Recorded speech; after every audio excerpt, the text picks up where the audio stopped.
Alright, and we should be live. Okay, so before I start getting into the deck building proper, so last stream I did, what was it, either Monday, maybe it was Tuesday? I might have made it through, yeah, I think I made it through Tuesday afternoon. I might have seemed a bit out of it towards the end, a bit rushed. So I was feeling a bit of discomfort, and it turns out I had a kidney stone. I've had them before, but oh boy, do they take a lot out of me.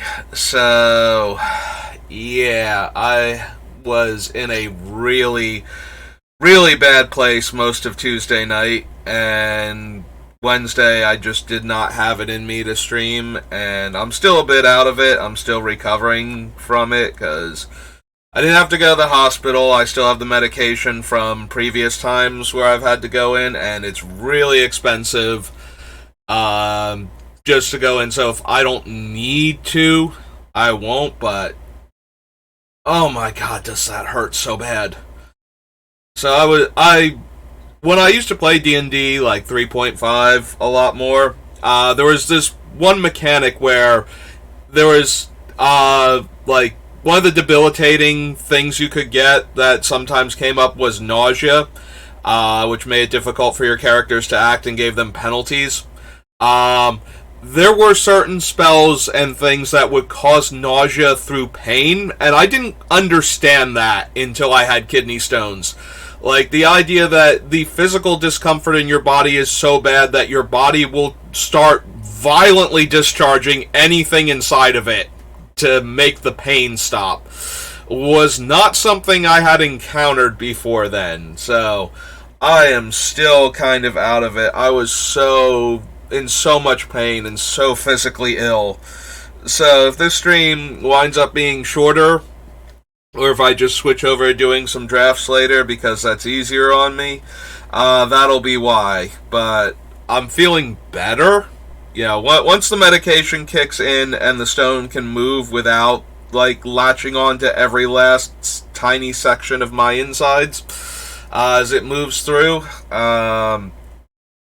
dramatically reduces the pain. So, but yeah, I'm still a bit messed up from that. I did go to work yesterday. I had to leave work because of the stone, but so here I am. So we're gonna start in on Myrkul. I wasn't listening to because a lot of the production from Wizards of the Coast is kind of whatever, but the actual cards, of course, are always interesting to me. So I did see the cards from the Dominaria United preview stream, and I did read the story, and I'm glad I read the story before I saw the thing because it would have spoiled stuff. So real quick, if you actually care about that, this is your warning, so I'll give you a couple seconds in case you're lurking in chat. So yeah, Johnny. I'm actually surprised. I was genuinely expecting Joria, because I think Joria would have hurt Karn more than Ajani. So I was definitely expecting Joria. Also, the idea that while he was mistrustful of everybody else, Karn had absolute faith in Joria without anything to work on other than, his own personal feelings. So, yeah, I was not expecting Ajani to be the new one. I was expecting Joria. So, I'm not as thrilled with the card, at least with Tamio. Despite me being very sad about Evil Tamio, because I like the character a lot. I did like her card at least. Evil Ajani, on the other hand, is not, doesn't get me all fired up to, throw him into decks and whatnot. Evil Tamio had a lot going on for her, and I really liked her design at least. Also, I don't like poison counters, so the fact that Ajani's ultimate poisons people to death, not a fan of that one at all. It also means that, despite my, I don't want to say hopes because it's unrealistic to have hoped for this, but there was a part of me that desperately wanted something else for our return to New Phyrexia other than poison counters to come back. But Mark Rosewater does love himself some poison counters, so I guess that's inevitable. And it was a fool's hope to actually want there to not be poison counters somehow in New Phyrexia. Especially considering we got like one or two random poison counter cards, like the one legend that has like the Serpent's Fang from Call Time, that also has a poison mechanic not connected to Phyrexia at all. Yeah, I should have known that was inevitable. We were going to get more poison counters. I just really didn't wanna. I don't know. Maybe they'll at least revise the rules for Commander finally, so that poison doesn't kill you at 10. Because that is the dumbest thing. Like, it should be 20. If we're going to do 10 poison counters in normal constructed magic and limited and whatnot, and then we should do 20 poison counters when you start with 40 life in Commander. Like, 10 poison counters is so easy to rack up. And there's enough things that if you dedicate your deck to poison, yeah. I find it one of the least fun ways to win a game. Unless you're going to just kill the entire table at once. Like, I dislike all poison cards, and Triumph of the Hordes is definitely one of those, oh, I just won cards, which also sometimes feels bad. But at least it's over then. Like, you don't put, like, 5 poison counters on everybody and then, like, a couple turns later proliferate them to death or something. But yeah, poison counters, probably my least favorite mechanic, especially for Commander. So, seeing them come back on Ajani, not exactly getting me excited for the card. Also, the rest of the card is not amazing. I do appreciate that since Phyrexia is all 5 colors now, Ajani doesn't have to dip into any of the other colors to be, evil Planeswalker Ajani. He can just be white-green still. Does make me wonder, like, when we're all done with this, what the color scheme for Phyrexianized Planeswalkers is going to look like. Because we've gotten blue-green and white-green now, so I don't know where we're going to, like, how many of them are actually going to be, like, are we going to get 10 of them total? It seems like we don't have enough time for that now, despite how much time we're going to spend fighting and worrying about New Phyrexia, since it's going to be like a full year now. I do appreciate the extended time frame, though, because it always feels like these stories are so rushed. And it's probably still going to feel like that, but at least with multiple sets, maybe the story can drag out just a little bit.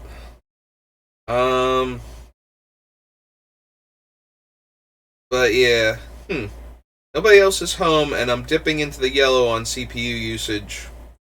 That's not great. I hope the stream's not getting all choppy and whatnot. Frame rate's getting bad. I've dropped 52 frames now. What is eating up all of my CPU usage that I'm dropping frames? Like, literally nothing else is on and nobody else is home right now. It's just me. Okay. Back to yellow. Settle down, computer. Hey, give it a couple minutes, see if it settles down on its own. Maybe it's just from opening OBS and whatnot. That's annoying, though. I'm already not feeling great, and I'm gonna get hit with this now. Like, is it running background tasks? Why are we doing this? Why are we doing this right now as I've started the stream? Dipping into the red and, like, fluctuating, like, all the color changes, green to yellow to brown to red. The one is kind of like an orangish brown, like, the first orange is, like, kind of, like, rust colored almost, like, almost brown, as it shifts towards red. Yeah, and it's doing it with my voice, too. Like, when I stop talking, it goes back to green a little bit. Uh, okay. Well, we have to hope for the best. Unfortunately, I have no idea why it's doing this. Like I said, nobody else is home, so this is my computer doing it, not necessarily the internet being bad. Hopefully, it stabilizes. In the meantime, though, so I did appreciate the return of Kicker. Like, that's always a decent mechanic for limited, and I do love me some limited games. Um, so the idea of putting Kicker back in the set, super super excited for that. Um, the other new mechanics, well, we got Domain back too, so there's one other returning mechanic. So Domain's back. That one, a lot of people guessed from Marrow's teaser, so that one was not surprising. Um, I was surprised, though, when he said we were getting a reprint of a popular Planeswalker with the focus on Karn. I assumed we were getting Karn Liberated. And then we randomly got Liliana of the Veil. It does feel very random, like she was only in one of the side stories for Dominaria and not like a major part of it, so I mean, I appreciate that we can get planeswalkers that are connected to the story tangentially when we need to put their cards in the set, but it does seem really weird if we get her and we don't get Karn with how much focus there was on Karn. Teferi at least has been in a recent set, like within the past year, so not getting Teferi doesn't feel as bad as not getting Karn, despite him also playing a major role in the story. But Liliana is playing a minor role in the story, in that she came back to Dominaria, fought some Phyrexians, and figured out what the Raven Man's whole deal is, and like sealed away his artifact to try and stop him from getting claimed by Phyrexia. So, like, yes, that's an important thing. Like, you don't need Phyrexia getting any more cool stuff. Sorry, I'm leaning back in the chair. Again, not feeling 100%, so. But yeah, she, like, that's all she did. She's got, like, a short story that's, like, 3 pages long, discussing that. I do appreciate that we finally answered who the Raven Man was and what his whole deal is. But aside, and I did not actually think that. I assumed the Raven Man was a planeswalker, and until he showed up after Bolus was gone, I actually thought he was Bolus. Like, I figured it was part of Bolus manipulating her. I was not expecting the Raven Man to be who he was. I mean, we've only got the one card showing the character, and the artwork's kind of, so I couldn't, like, I'm not even sure if they look enough alike that I would have been able to figure it out if you put the two artworks side by side. The artwork we use, like, they're using the Raven Man artwork that we've had since Magic Origins, for him, for his card, so that's okay. His effect is kind of underwhelming for what he is and how absurdly powerful this card should be. Like, I kind of feel like they undersold it a bit.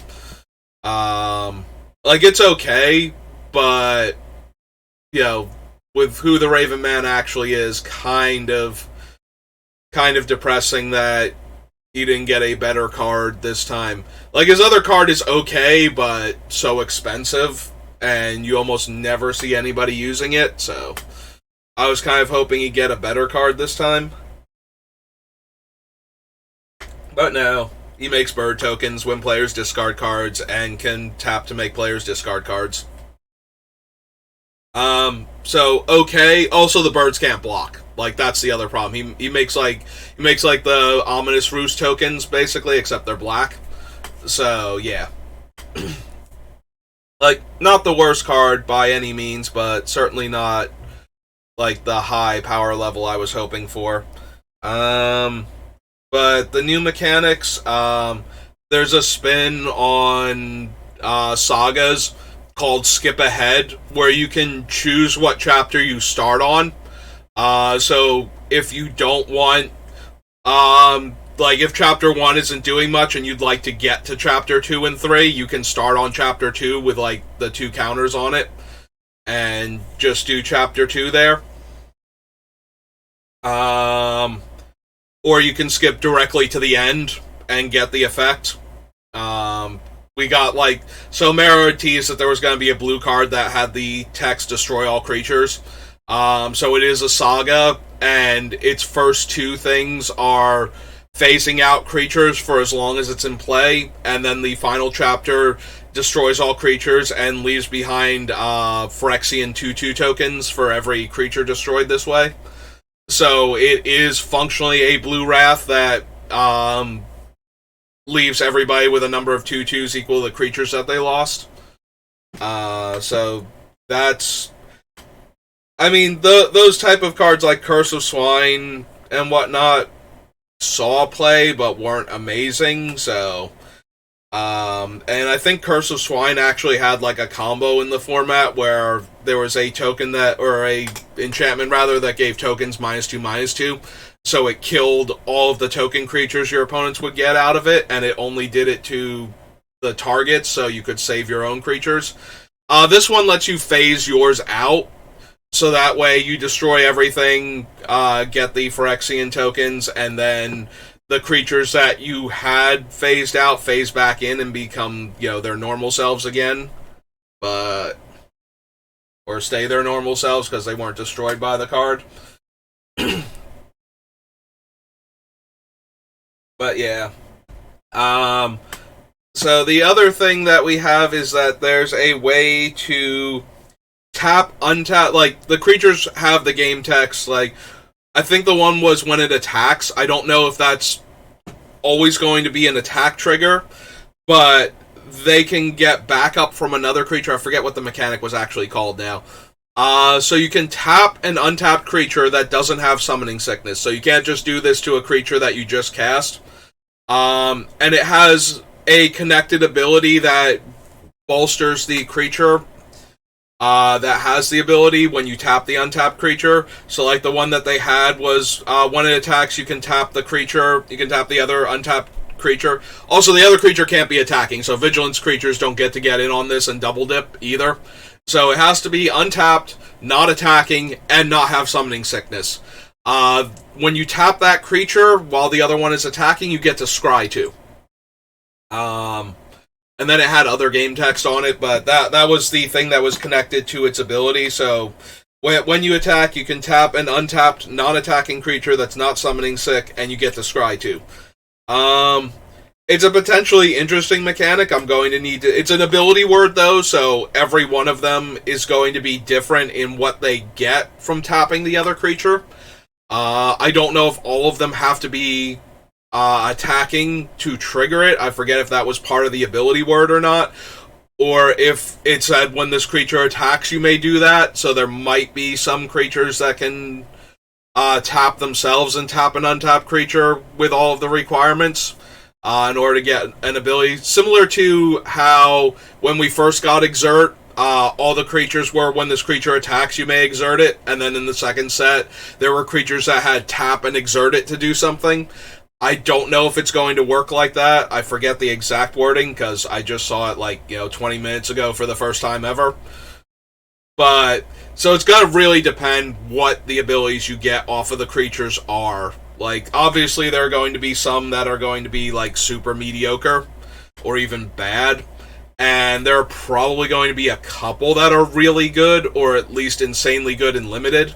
Probably like a rare or mythic at that point. But yeah, that was the thing. Also, we got Sheoldred's actual text. There was one of those fake spoilers when we knew Sheoldred was on the plane, and somebody mysteriously spoiled the card. But, there have been a bunch of early spoilers for a bunch of Magic sets, in the past year or so, where people were smuggling uncut sheets out of the factory type of thing and just posting them online. We had a huge number of the cards from Baldur's Gate before it came out, all over the internet. So But the Shieldred turned out to be fake. The Shieldred we're actually getting is like a 5 mana 4/5. When you draw a card, you gain 2 life. When an opponent draws a card, they lose 2 life. Definitely potent and limited. It will probably find a home in my Mogus deck because of the way he's built. So that should be fun. But yeah, so that was all of the spoilers. We also got like some things like, hey, these are the box toppers. They showed a couple more of them. The commanders for the commander decks, which are both planeswalkers. And we got a couple of announcements, like we got to see the Soul Rings for the commander decks for the Warhammer crossover. And they're going to do a crossover with Doctor Who, apparently. Yeah, Universes Beyond is one of my least favorite things Magic has been doing lately. Like, I like Magic for its own thing, and most other things do not gel well with Magic. Like, I'm okay with things like the Godzilla cards and the Dracula cards. I don't mind when we reskin Magic cards for things like that. Like, I don't even hate the Fortnite cards because of that. Because they're just, Magic cards, but with Fortnite things on them. It's like, that's not me, but I don't need to own those cards to own every Magic card type of thing. And the Stranger Things and the Street Fighter and the Walking Dead, like, I need those cards, or the ones that get printed after them, which are kind of obnoxious to collect, even if, like, right now they haven't done anything that's super expensive, where I would need to spend a ton of money in order to get the Universes Beyond version of the cards. But they're going to do that eventually. Like, something is going to come along, and it's going to be an actual thing, and it's going to be expensive because of that, and I do not want to. I really don't. So I don't like having to get the secret layers just to make sure I don't, like, suffer later on when the card turns out to be super expensive and I have to spend more than the secret layer was worth to get the regular Magic card version of it. Also, because I'm a collector and I have everything else, I don't want to... That is the worst part. This is why I can't not buy these stupid things as much as I hate them, is... One of my biggest things in Magic is that I actually have everything. Which, when I'm building my commander decks and I can play any card I want to, I can play any card I want to, because I've got it. Right now, except for, like, literally Jetmir and the Battle Angels of Tyr, and that's only because I haven't found prices I like on them yet, on eBay, to pick them up, and I haven't, I don't trade very often, because I almost never need anything. So when I'm trading, it's usually because somebody has something very old and valuable, and I have a ton of stuff I can throw at them for that sort of thing. Like, last time I really traded for anything was I did abysmal with Jumpstart. Like, I got like 4 Emils and like none of the other mythics from the set, basically, that were new. So I had to trade for like Tiny Bones and Muxus, and he's not mythic, but... Yeah, I couldn't even get Muxus. Like, I had to trade for Tiny Bones, Muxus, and Allosaurus Rider. Like, all 3 of them. The 3 most expensive cards from the set, because I couldn't open any of them. So, that was the last time I traded for anything where I really, like, traded for relatively new stuff. The time before that, I traded a bunch, like, a massive pile of old stuff for 3 Bayous. Because I ran into somebody, I kind of knew him. He's a friend of Chris Calcano's, who is a pro Magic player, who shows up. He's from the East Coast, so when there's a Grand Prix in New Jersey, he heads down here and, spends time down here. So there's usually a pre-release right around the same time, because a lot of times the Grand Prix has been limited with the new set. So he would show up at the place I would go to play the pre-releases. So I I know him. We don't know each other super well, but if you told him my actual name, he knows who I am, kind of deal. So, like, he remembers playing Magic with me, and we would occasionally talk Magic. So one of his friends had a bunch of dual lands that he was looking to unload for stuff that he would have an easier time getting money for than dual lands. Like, yes, dual lands are worth a ton of money, but trading them in is more of a hassle because they are so expensive than trading in, like, dollar and $2 and $5 and $10 rares is. Like, most dealers will just go $5, $10, on their little mat with all the prices on them and just stack them up. And they don't really, like, they will take a lot of time to scrutinize something as old and as expensive as dual lands. So he had 3 bayous left. He traded like 1 or 2 of the other dual lands he had on him. So I trade him for the other bayous because I will never say no to dual lands, and I don't care about a lot of the other older stuff that I have. Dual lands have the most value retention, I think, out of almost any card in Magic right now, which is both great and unfortunate because, the mana base in older formats is so important. So, yeah, aside from actual power, I don't think there's anything more valuable that you can grab onto than dual lands. So, whenever I have the opportunity, I will basically jump at it. So, yeah. So I don't like the Universes Beyond because I don't want to have to trade or buy the cards if they become a huge thing in between when the Secret Lair comes out and the physical non-Secret Lair artwork and name of the card becomes a thing. Because that takes a few months between when they come out. Like, we still haven't gotten the Walking Dead ones yet that they retroactively were going to do, as far as I know. I haven't heard anything about that.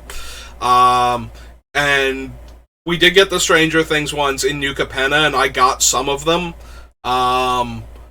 But as far as I can tell, none of those were, like, insanely expensive to begin with.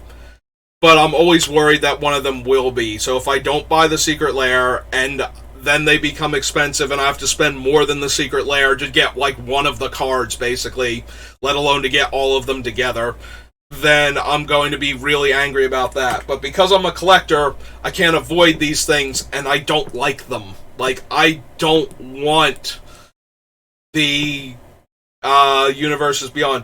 These things, like, the concept behind them used to be a joke in magazines. Like, what if this were a Magic card? What if that were a Magic card? Top-down designs and all of that. And a lot of them were kind of like, yeah, that's kind of silly or fun or way too powerful because, you're just spitballing card ideas right now and didn't think about balancing it. You're trying to capture flavor. And now we're getting that as actual Magic cards, and it feels like such a bottom-of-the-barrel scrape. Like, this used to be a joke, and now we're taking it seriously. And it's also, the idea of the Magic becoming the Funko Pop of collectible card games also does not sit well with me. Like, I don't need everything to be a Magic card. I don't need every property that Wizards can latch onto to have a Magic card. I don't need Darth Vader the Magic card. I don't need Gandalf the Magic card. Like, my joke that's eventually going to become a real thing as we keep announcing these things is I don't want to have to equip Gandalf with Anakin's lightsaber so that he can attack past, like, oh god, I forget what monster I chose, in order to deal damage to Pennywise the Dancing Clown to keep him off his ultimate. Like, I don't want to play that game of Magic. That game of Magic sounds awful and stupid to me. Like, that sentence sounds awful and stupid to me. I forget what monster I used, because I started off with a different horror movie monster, and I was just like, no, I didn't want, like, horror movie monster and Pennywise as the, like, evil planeswalker that I'm attacking, and I forget who I shifted to. Like, I think it was originally, like, Jason Voorhees or something, but I wanted, like, a non-horror movie monster to be the thing. But yeah, like, I hate that idea. Oh god, I hate that idea. I almost said a very bad word. I do curse a lot in real life, but I don't think the stream actually needs that. Unless I get super worked up and passionate about it. So anyway, what's my uptime been? How long have I been talking about Dominaria United and whatnot? Oh, only 30 minutes. Okay. So let's get to the actual working on Myrkul. Because I do want to get some work done on him. Why did you update my parameters? No. I had everything all set up.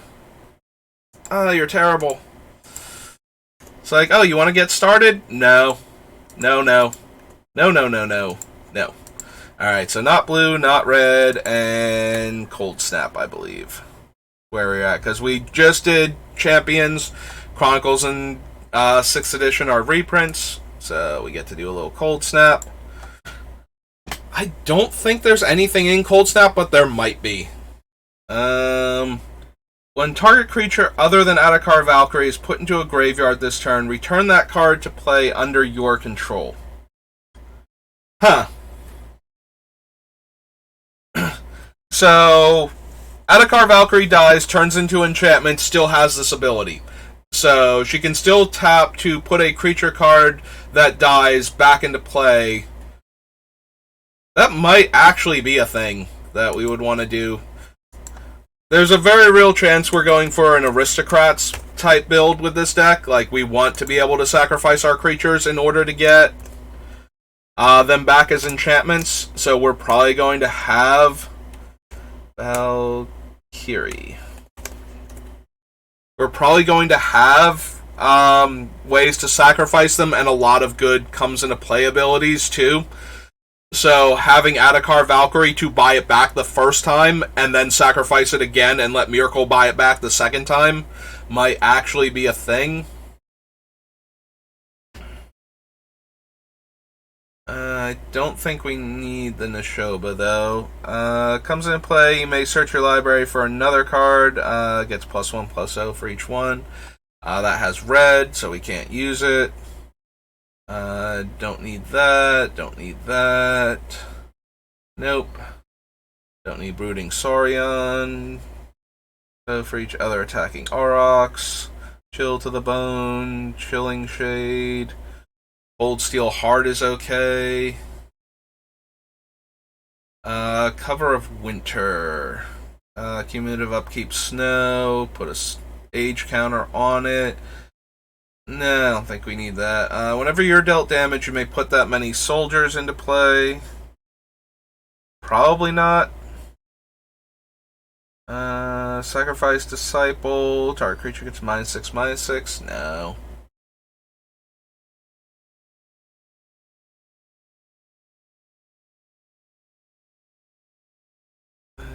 Snow permanents don't untap. No. Can't block. Can block as a. Oh, right. It has reach, but it's not worded as though it had reach because they're trying to capture the old flavor of the sets. Blocks a creature with flying. Put a +1/+1 counter on it at end of combat.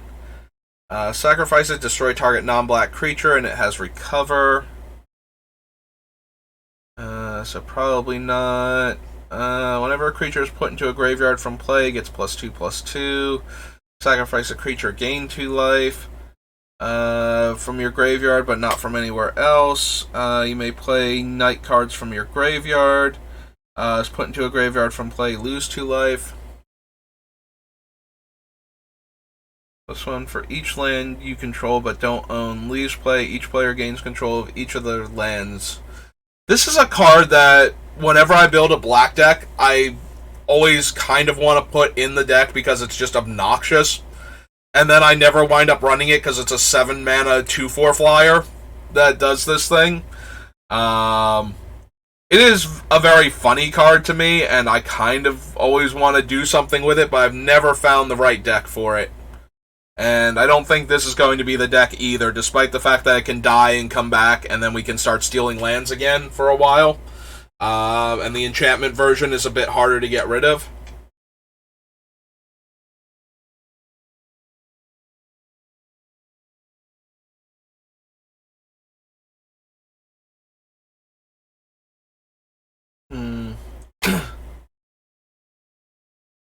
I wonder if we want Into the North because of the snowlands from Kaldheim. I feel like this deck is going to benefit more from ramping, but it might want creature ramp. Like, we already have Sakura Tribe Elder. We might want more creature ramp than, like, actual rampant growth spells, but... put 2 cards from your graveyard on the bottom of owner's library. No. Has blue in the upkeep.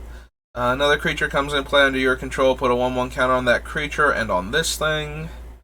Can't be the target of blue or black spells. Deals damage, you gain that much life. Deals damage to target attacking or blocking creature equal number of age counters on it. Pumps its toughness. No. Black or red source would deal this turn. Reveal X black cards from your hand, sacrifice it. X target cards from a single graveyard from the game. The white one gains you, how many? 3 times X life? I knew it was more than, like, X life. 3 times X life, and target creature gets +X until end of turn. So probably don't need any of them. Bauble, look at the top card. Draw a card at the beginning of the next turn's upkeep. You know, you'd think I'd actually know what Mishra's Bauble does, but because I don't follow too closely the other constructed formats, like, I barely follow Standard to begin with, let alone any of the other ones. If I followed any of them, it would actually probably be Vintage, like, and every once in a while I'll see, like, Reed Duke doing a Vintage challenge and just stop by to see what he's playing and what he's playing against. Just because that is one of the formats that most interests me, like, what's still going on there. Draw a card at the beginning of the next turn's upkeep. Deals combat damage to a creature, destroy that creature at end of combat. Deals combat damage to a player, draw a card.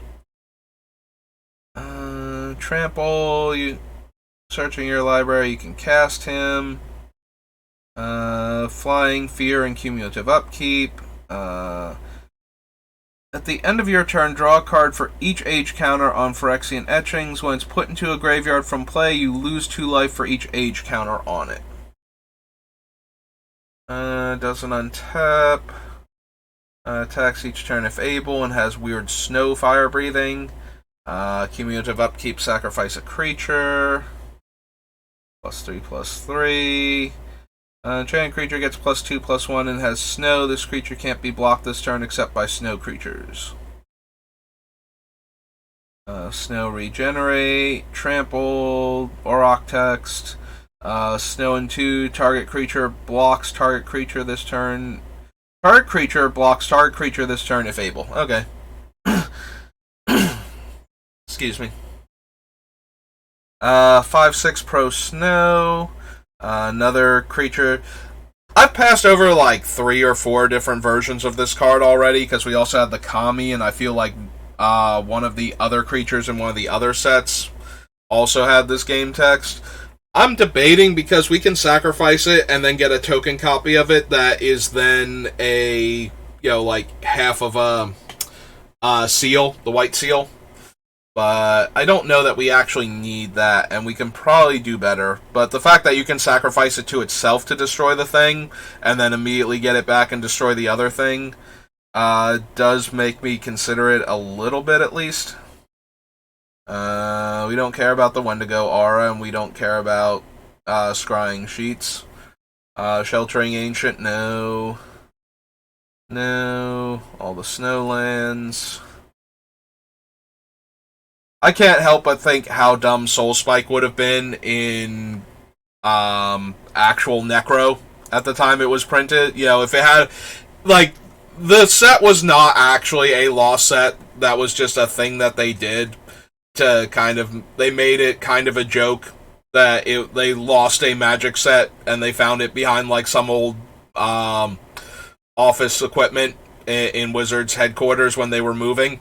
And so because Ice Age was the only one, like, they technically made Homelands part of the Ice Age block, just to give it a third set, because it came out in between Ice Age and Alliances, even though it's not even on the same plane as Ice Age and has absolutely no connection to it. But after that, all blocks were 3 sets until I think Shadowmoor, until Lorwyn Shadowmoor, I think was the first time they deviated from that in forever.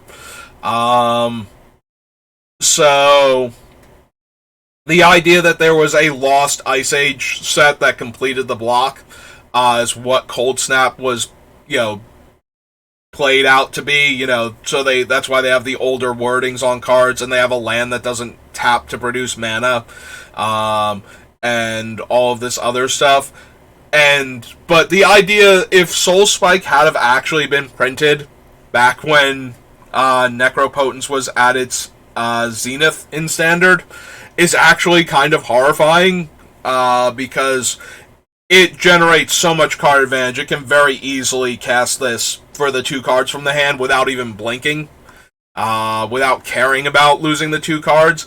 And I guarantee you this thing would have seen play just as a deal 4 damage, gain 4 life effect, because Necro wants to drain life from the opponent in order to let it draw more cards. So yeah, I know it wasn't ever in real danger of being released into Standard at the same time, but it is kind of horrifying with how powerful Necro was, giving it another, really potent piece of interaction like this. Would have been a thing at the time. 1/1 green wolf, and gets +1/+1 for each card named Sound the Call in each graveyard. Flying white tap target creature that has red in its activation. That thing's no good to bring back. Gain 4 life and recover. Destroy all creatures. Sunscour would have been worse, only because white's primary source of card advantage was land tax. So getting 2 white cards into the hand that they could afford to throw away for this would have been a lot less likely than Soul Spike, where black is just churning through its deck as fast as it can. Discards a card. No. +2/+2. 2/1 first strike. Prevent 2 damage. Draw a card next turn. Thrumming Stone. Black-red Snowland. Prevent all damage will be dealt to it by creatures with first strike. Comes into play with 4 healing counters on it. Remove a healing counter from it. Prevent the next 1 damage that will be dealt to... to the... I forget how you pronounce this. Filja?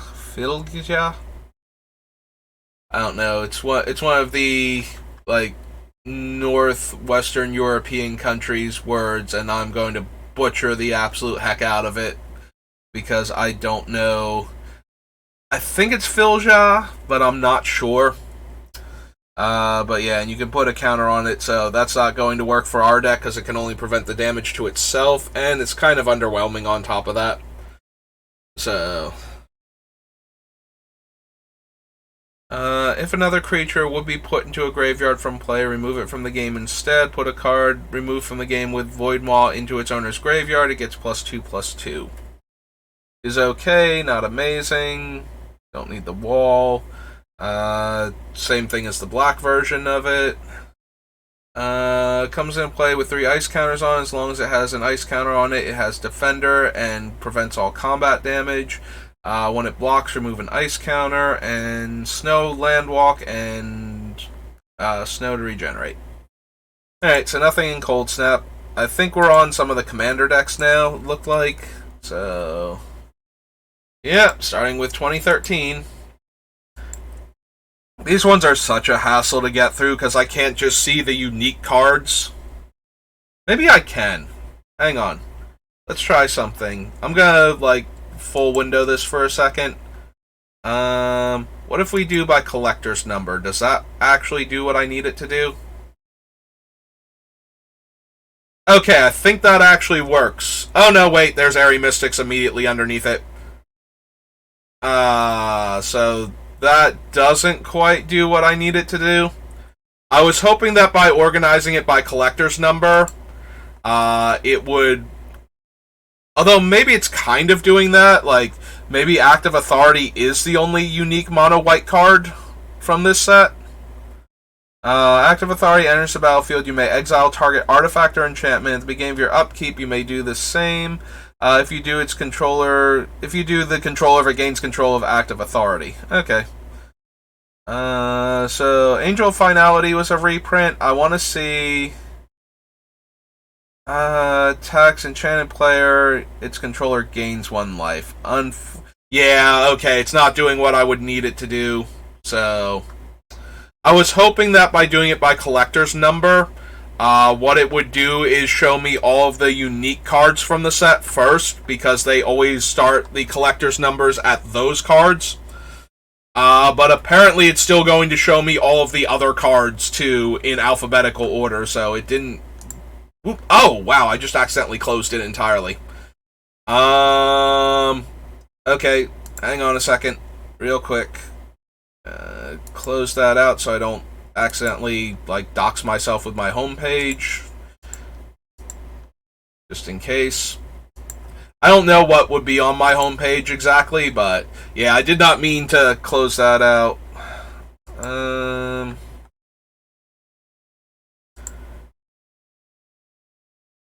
So and search. No thank you to your cookies. Alright, we can unblock that now, let that go back up. Yeah, okay, hang on.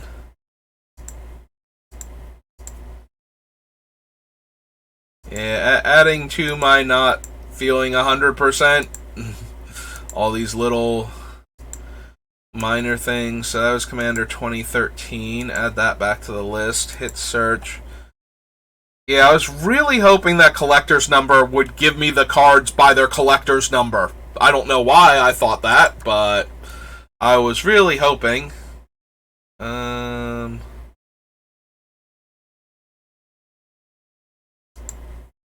Let's see, if we add the collector's number first. So now it has card number and name. So what if we got rid of name? Like, if we X that out, would it just give me the card number? No. Trying to get rid of name did not actually get rid of name.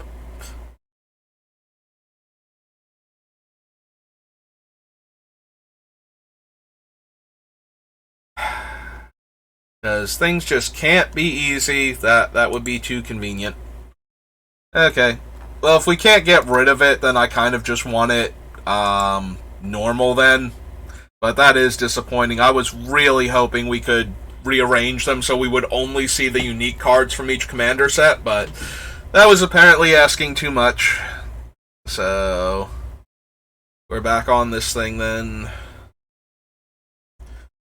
You draw a card and lose a life. No. Enters the battlefield, destroy all artifacts and enchantments. No thank you, Bane of Progress. I do not want to destroy my entire field. Just because you died at an inconvenient time. Although it is a May, but still.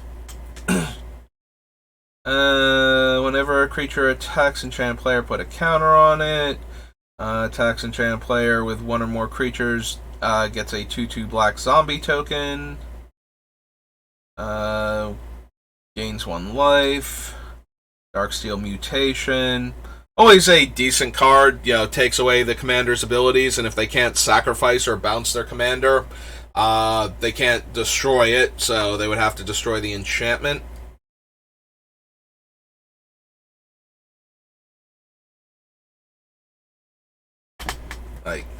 Shows up in a lot of commander decks because of that.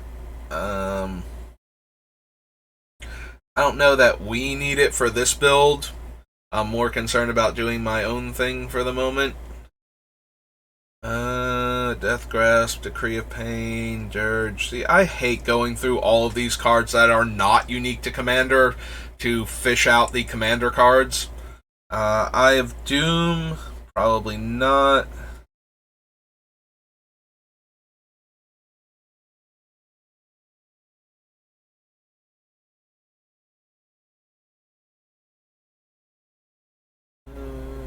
Emmons a reprint. Fell Shepherd. Deals combat damage to a player. Return to your hand all creature cards that were put into a graveyard from the battlefield this turn, and sacrifice a creature, gives -2/-2. No, I don't think so.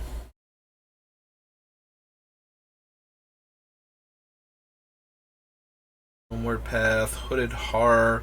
Can't be blocked if defending player controls the most creatures or is tied for the most. Huatoa reprint.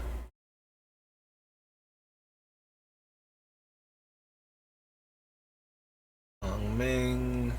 Hongming's just a, he's just a Anthem, which I don't believe we need at all.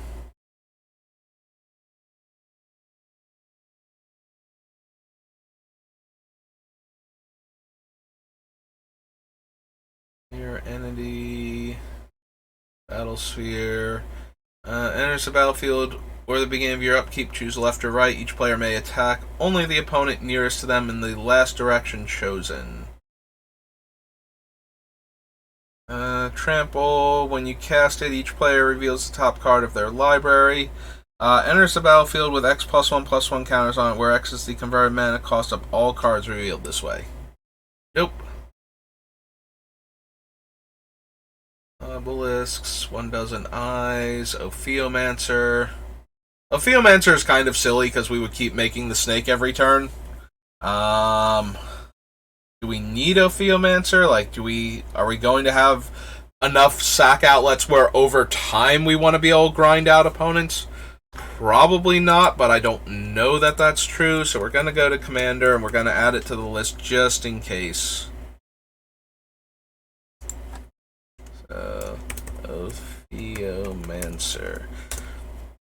I have high hopes for this deck, but until I'm actually looking at all the cards, I'm not 100% sure how it's going to come together. So I don't want to leave out cards that I might need just because I'm hoping for better stuff.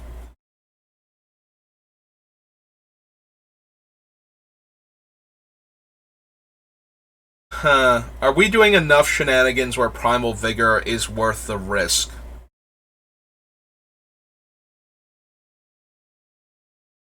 Primal Vigor is the one that affects everybody. It does not affect counters besides +1/+1 counters.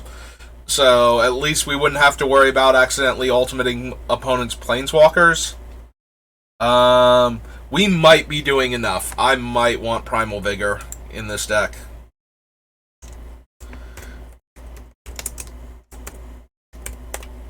Yeah. Doubling Season is really powerful, so giving opponents access to the effects of Doubling Season is very dangerous. But since it's only the +1/+1 counters, at least we're not leaving ourselves vulnerable to opponents' planeswalkers coming down and ultimating immediately. Also, because Primal Vigor is dangerous for us as well as helpful to us, there's always the chance that the player that can destroy it doesn't want to because they think they can get more value out of it than we can. So it might be worth it to have it in the deck just because we might get to keep it because of that reason. I'm not 100% sure on this one, and it may get cut just because we have the other options, and I just decide it's not worth the risk, but I'm definitely very interested in just the idea of it, at least, like giving it a chance in the deck.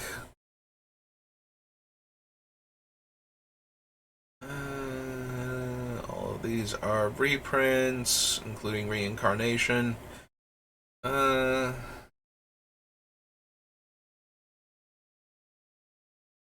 I was just checking the wording on Reincarnation. It's from Legends originally, I believe.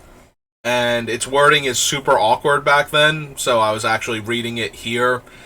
I don't think we're going to run it, but I wanted to actually see what the current updated wording on it was before. Oh, look, there's Sanguine Bond. Yeah, this one's not going in the deck. I don't need the infinite combo to win, and I'd like to be being honest when I say I don't have the Sanguine Bond variants in the deck, including Sanguine Bond itself. Ursaring Master blocks, exchange its power and the power of target creature it's blocking until end of combat.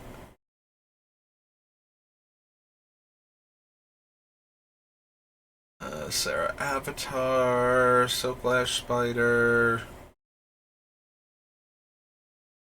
Slice and Twain, Soul Ring, Spawning Grounds, and as tap make a 5/5. That's not doing anything for us.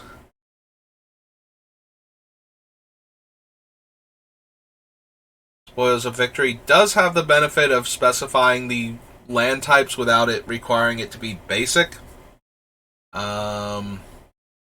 But still, probably not. I think we're going creatures for these effects.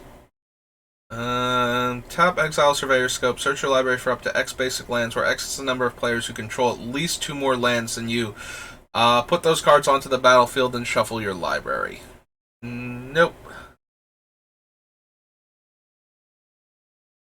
Tempt with Discovery, no. Tempt with Glory, no. Immortality, return a creature card from your graveyard to the battlefield. Each opponent may return a creature for each one. I'm worried that we're going to be exiling enough of our creatures that we won't get to benefit from that enough, on top of the risk of giving opponents back really powerful cards or combo pieces, so...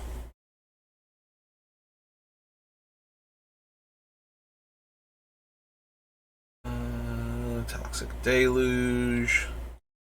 Unexpectedly Absent.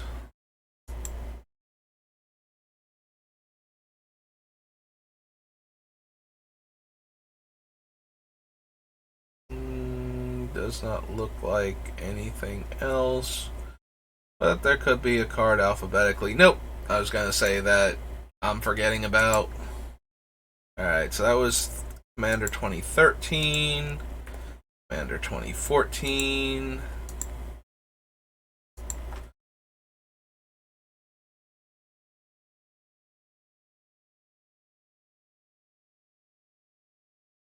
Soul Persecutor, Adhikar Valkyrie, Aether Snap, Angel of the Dire Hour. Flash flying, enters the battlefield. If you cast it from your hand, exile all attacking creatures.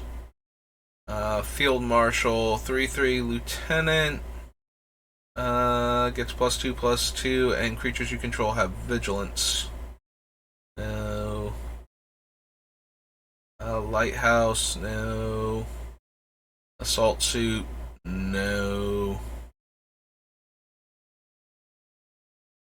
Choose an opponent. You and that player each put 3/1/1 spirits into play. Choose an opponent. You gain 2 life for each creature you control, and that player does the same for their creatures. No, no, no, no, no, no. I do love Comeuppance. One of my favorite cards in the Planeswalker deck. Because I tend to play so many Planeswalkers that if somebody goes for something like Magma Quake or something to kill them, Comeuppance can usually kill that player. Like, if they Magma Quake for like 6 to get 6 loyalty counters off of each Planeswalker, and I have 5 Planeswalkers in play, that's 30 damage that they're taking when Comeuppance prevents all that damage and redirects it.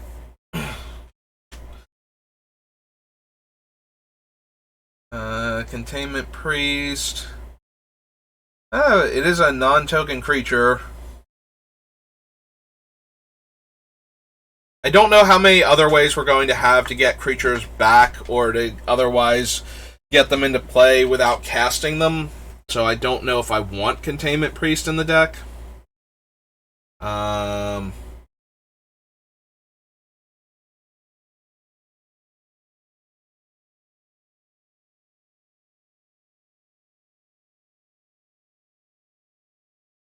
Okay, this is how bad I'm doing. What was Primal Vigor? That I wrote it down. Hang on. Oh, right, it was the... Oh my god, it was the doubling season effect. Yeah, no. I am super out of it right now. Like, my brain refused to comprehend what Primal Vigor was. I did not recognize the name, and I had to actually think back what I was just talking about before. It's like, oh right, it was the doubling season that I was worried about because it's kind of dangerous. Yeah, no, this is how good I'm doing today. Yeah, when I said I'm out of it, I am not kidding.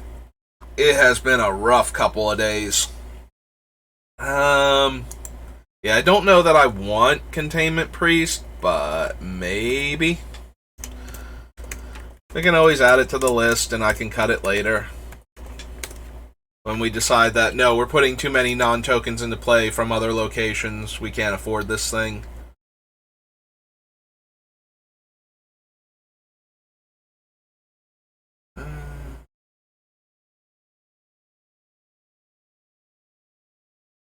I think we need Crown of Doom. As long as you control your commander, Demon of Wailing gets +2/+2, and whenever it deals combat damage to a player, that player sacrifices a creature. Meh. Put X11 soldiers into play, where X is the number of creatures on the battlefield. Nope.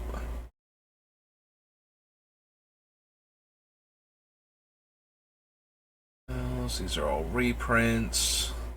Emerald Medallion. Everflowing Chalice. Zori. Bell the Mighty. Destroy all creatures with power greater than target creature's power. Probably not. Intimidate. Sacrifice another creature. Put 2/1/1 counters on Flesh Carver. When it dies, put an XX black horror token into play where X is Flesh Carver's power. Kind of underwhelming, even as a sack outlet. Freyley's is make a 1/1 elf, destroy target artifact or enchantment, and draw a card for each green creature you control. Don't think we need that. There's Gisa again. Do we want Gisa in this version of, this type of deck where we want to sacrifice our creatures for value? Probably not, since she taps, and I don't think I need the 2/2s, although the more aristocrats we build the deck, the more the number of 2/2s would actually matter. Sorry, the chair's going to creak a lot now as I shift.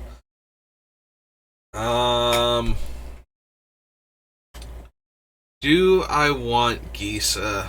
Probably not. Still, I don't know that we're going to be doing that much.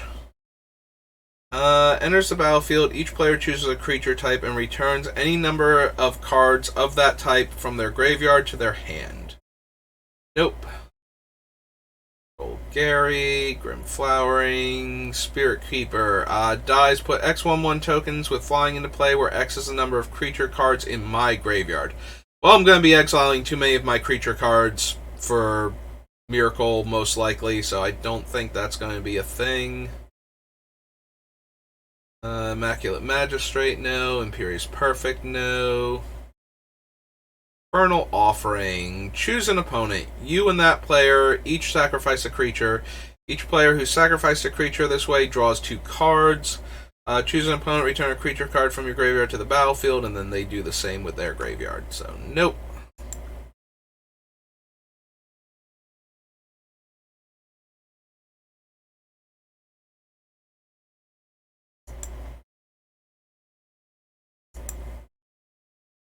Hey, just real quick, out of paranoia, double checking my microphone. I have the little microphone symbol down here, which I've been using to keep track of it, but I just wanted to click on the actual thing and make sure I was receiving a signal from it on OBS. Yeah, that 4-hour thing still, that's going to haunt me for basically ever. I just wanted to double check it. First strike, attacking creatures you control get +X/+X, where X is the number of attacking creatures. Core Sanctifiers. Enters the battlefield with X11 counters on it. Dies, you gain life and draw cards equal to its power. Probably not. If we were going for the reanimation, the opalescence and whatnot, where our creatures die and come back as enchantments and we're animating them, then we could draw X cards and gain X life when it died, and then it would come back as at least a 3/3 base because it has a casting cost of 3. The X would be 0 at that point, but we would still have 3, so it would still be a 3/3 trampler, and we would still be able to gain 3 life and draw 3 cards if it died again. So that's an idea. See, this is one of the biggest problems, is I don't 100% know that we're not going to run the Opalescence and Starfield of Nyx in the deck, because they would reanimate the enchantment creatures, like turn the enchantments back into creatures with power and toughness equal to their casting cost, which would allow us to have more sacrifice fodder for the aristocrats aspect of the deck. But the aristocrats might be in service to just turning the things into enchantments anyway, and then using them as enchantments from that point forward. Because they're not creatures anymore, it frees them up from certain creature-based restrictions that they're no longer under. So in that regard, I might want them to be enchantments all of the time and not be creatures. And that duality of I'm not sure which way we're going to go with it makes me question whether or not I want to add a card like Lifeblood Hydra to the list in case I'm planning on reanimating the enchantments again, like turning them back into creatures. Because like I said, if we do that, then this creature, like, we gain X life, draw X cards the first time it dies, and then we get a 3/3 minimum back, like if we can't buff it up anymore. And we would get to draw 3 cards and gain another 3 life when it died. And if we're doing the reanimation aristocrats things, we are obviously going to be sacrificing it to gain life and draw cards anyway, and possibly for whatever else we're sacrificing it to, so it would have a lot more value in that build than it ever possibly could. Like, if we go the other route where we don't reanimate it, this card isn't even a consideration, which makes me question whether or not I want to add it to the deck.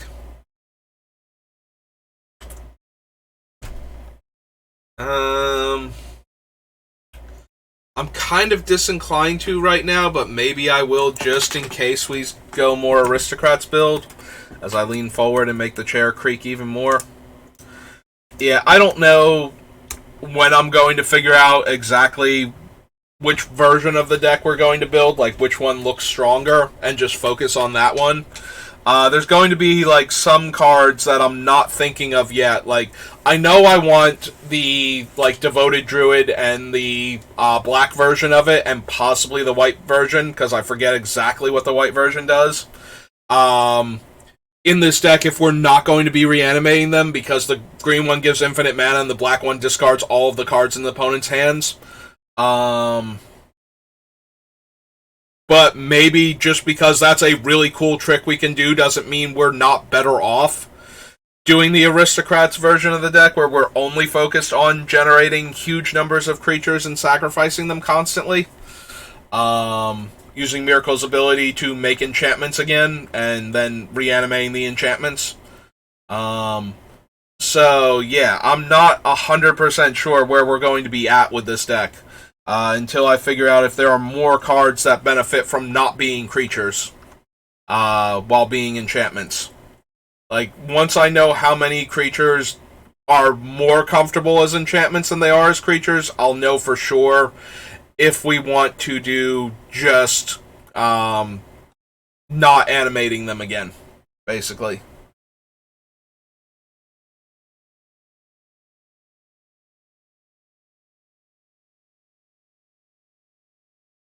Necrotal, Nomad's Assembly, Obnixilis. Loses 1 life, you gain life equal to the amount of life lost this way. 5/5 Demon Token onto the battle. Ooh, excuse me, and you lose 2 life. And black and 1, sacrifice a creature, gain X life, and draw X cards where X is the sacrificed creature's power. Probably not to any of those. Enters the battlefield, you may destroy target creature. Whenever a non-token creature an opponent controls dies, I get a 2/2 tapped black zombie token. Don't think so, not for 7 mana. Pestilence Demon is a way more expensive, larger, and flying Thrashing Wumpus. And this is another card that would benefit more from being an enchantment than a creature, since killing itself is no longer an issue. But the fact that it's 8 mana, we'll think more about when we get to Rise of the Eldrazi, but that is an example of a creature where I don't need to worry. So Pestilence dies if you don't have if nobody has creatures in play. Like that was its one weird like drawback. Pestilence is the original like enchantment, pay a black, deal 1 damage to everything effect in Magic.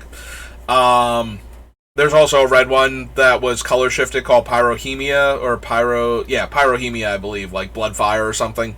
And it's the idea that it's a spreading plague, so when everything is dead, it has nothing to spread to, and it just goes away. Thrashing Wumpus and Pestilence Demon being living versions of that don't have that text because they will always be in play as creatures, theoretically, so they'll just die when they deal too much damage anyway. But the issue is that if they come back as enchantments, then they're not ever going to die, and they don't have the clause where you need to have creatures in play in order to keep the Pestilence enchantments in play, which is why this is such a big consideration for the deck.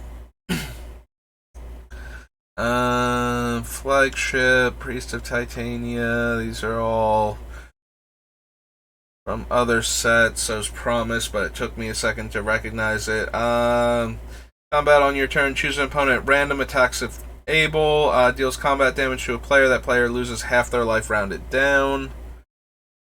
Reaper is a reprint, Requiem Angel, Sacred Mesa, Siege Behemoth,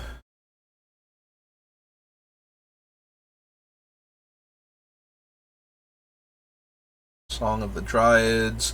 Similar to Darksteel Mutation, turning your opponent's commander into a basic land does ramp them, but unless they have, Zoran Orb type effects, they're going to need enchantment removal to ever get their commander back.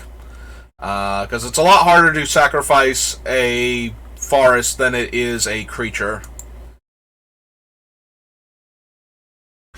And there's not a ton of land destruction in Commander, really, that you would have one to point at your own land to get your commander back. Consistently, anyway, there's obviously you should always have something in your deck that can destroy a problematic non-basic land, if you can. So, in that regard, there should be something, but a lot of the times there's not a ton of cards in your deck that can destroy your own land, just because, in order for you to get your commander out from underneath Song of Dryads, it's way more likely that a player will have enchantment removal or that it will get blown up by mass enchantment removal than it is that the song will, you'll be able to sacrifice or destroy your own commander turn forest. XX Black Horror onto the battlefield, where X is the number of creatures that died this turn.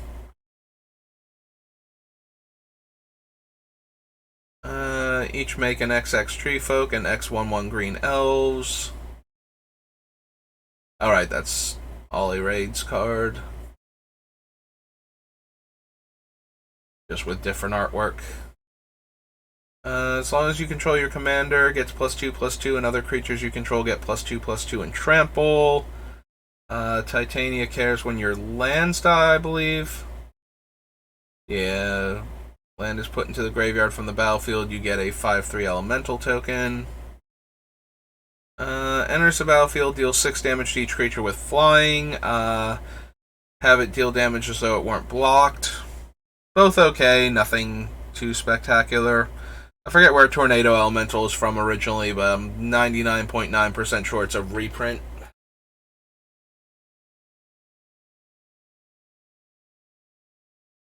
Unstable Obelisk, Golem Eye, Victimize. Only during combat on an opponent's turn, return X creature cards from your graveyard to the battlefield. Sacrifice those creatures at the beginning of the next end step. No. Wave of Vitriol, absolutely not. Well-Wisher, Whirlwind, White Sun Zenith, Wing Shards. Beginning of your upkeep, put X 2/2 green wolf creature tokens onto the battlefield, where X is the number of opponents with 4 or more cards in hand. Runs, Anthedemon. Nope. Okay. That was 2014. 2015. Yeah, no, it'd be so helpful if I could just search the unique commander cards from each set out. Avoid having to do all of this. I think I tried that once before, and it didn't work, and that's why I've been doing it this way. And then it's like, did I actually try it? You know, one of those moments where it's like, did I actually try it and it didn't work, or did I just think about it afterwards and never actually try it? And apparently I probably did try it, and it didn't work back then either. It's really frustrating that it doesn't work that way. Like, I can't just do it by the unique card numbers on them. So that way I would only get the cards that are unique to the commander set first and foremost on the list. And then everything else alphabetically and by color underneath it. Because we don't want it to be too easy on me. Put X1-2 spiders with reach, where X is the number of creatures attacking you. Prevent all combat damage that would be dealt this turn by non-spider creatures. Arbor Colossus, Aura of Silence, Progress, Myriad, deals combat damage to a player. That player discards a card. Commander creatures you control get +2/+2 and have indestructible. We do want Myrkul to be indestructible as much as possible. He's a 7-drop. So recasting him a lot is kind of unlikely. I don't know that we need her, though. Like, as long as our life total is low, Myrkul is indestructible. So it's actually more important that we be able to keep our life total around 20, but 20 and below, but not so low that we die in one attack type of deal. But I don't know exactly how realistic that is going to be, so maybe I want to add Bastion Protector just in case.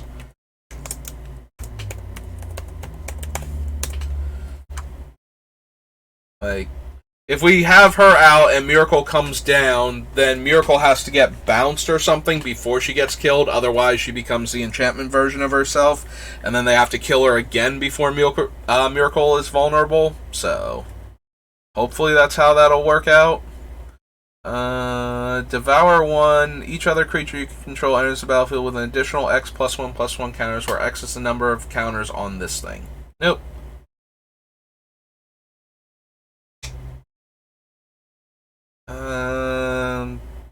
7 mana, 8/6, Trample Myriad, no.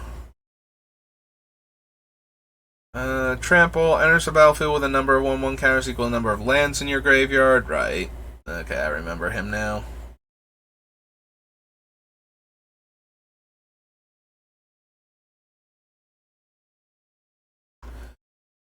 I forget how this works with commander text, so I want to look at this. If you cast your commander from your hand, the additional cost on the number of times you cast it from the command zone, sometimes referred to as commander text, doesn't apply. Additionally, that casting won't add to the commander text if you later cast the commander from the command zone. Nothing happens. If you have 2 commanders with the partner ability in the command zone, effect puts one of them. If you cast your commander from your hand, the commander text doesn't apply. Commander text later. Okay. Okay, so these are just the same rulings over and over again. But yeah. Okay, so we might actually want Command Beacon because Myrkul gets really expensive.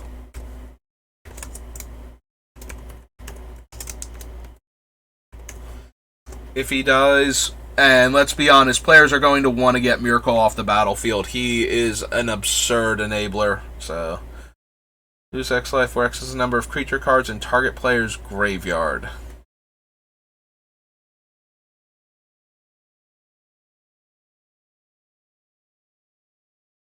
Stormbreak Reclaimer. 6 mana, 5/5 Angel. Beginning of your end step, choose a creature card in an opponent's graveyard. Then that player chooses a creature card in your graveyard. You may return those cards to the battlefield under their owner's control.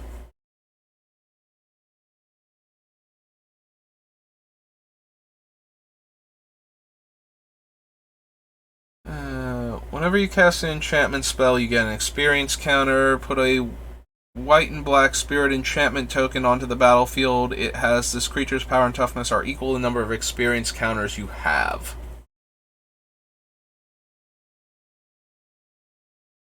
Most of our things won't start off as enchantments, and it is a cast trigger, not a comes into play ability. So I don't think we need Daxos returned, and I don't care about his Torment either. Deadly Tempest is okay. I think we'll just use Damnation and Wrath, though, if we want those effects. Dread Summons, no, is not really doing anything for this deck. Don't need Predation, that just makes the beasts. And then they fight a creature. Ghostblade, Golgari Charm. Grasp of Fate. Enters the battlefield. For each opponent, exile up to one target non-land permanent that player controls until Grasp of Fate leaves the battlefield. There had to have been an Enchantment Matter sub-theme in this set for all the weird enchantments that I'm seeing. Flying Vigilance Myriad. I just don't remember like which commander was the I care about enchantments one that was in this set, and whether or not it'll even be a thing we can run, because it might be like I don't even. Oh no, wait, this would have been the experience counters deck. Alright, so these are just Daxos cards because he could. Right, we just saw Daxos. Yeah, nope, still out of it. Don't worry about me. Maybe I shouldn't draft later. I'm probably going to try, so that should be interesting. If you want to see me fail spectacularly, look out for that one. Gain life, put 2 counters on him, remove 6 counters, exile target creature. Or spell or ability opponent controls destroys a non-creature permanent you control. You may destroy target permanent that opponent controls. Karmic Justice is from Odyssey, I believe, so we'll consider it when we get back there.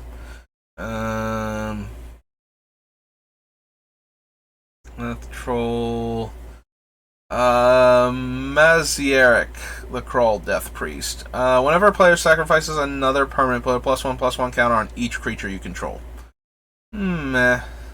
Another creature you control dies, you get an experience counter. At the beginning of your end step, choose target creature in your graveyard. If that card's converted mana cost is less than or equal to the number of experience counters on it, return to the battlefield. Otherwise, put in your hand. The more aristocracy the deck gets, the more likely we are to still be able to return a creature with Marin, even if we're exiling a lot of the creatures. That being said, we do plan on exiling a lot of the creatures, so I don't know if she's going to make it or not. Of Clam Neltoth. Delicious Neltoth chowder. Actually, I do not like clam chowder, so yeah, I've never been a big fan of a lot of shellfish. I like shrimp. Crab weirdly just tastes like slightly different tuna to me, so I've never been into that. And lobster, despite my love of, the food associated with luxury, lobster never did anything for me. Like, I've had it a few times and it just tastes weird. Like, the texture is weird to me, the meat's weird to me. I just don't. It's shrimp, but more so, and that never really did anything for me. I do love a good steak, though. But yeah, seafood, I stick to shrimp for shellfish. I do like shrimp a lot. Like, I do like... and it doesn't have to... you can cook shrimp, most ways, or shrimp cocktail, and I will eat it. I don't necessarily need it to be, fried or anything to be good. So... And that always kind of struck me as weird. I don't like any of the other shellfish all that much, and shrimp does have a weird texture to it, but it's small bites, so I guess it's different in my brain than the larger chunks of lobster meat. I don't know. I haven't had lobster all that often.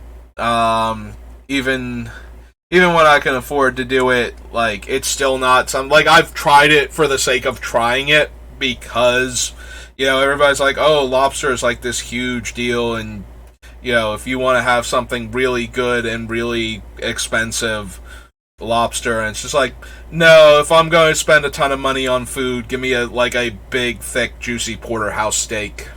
Like, that's where my heart's at. I don't need surf and turf. I would rather have more steak and no lobster type of deal. Um,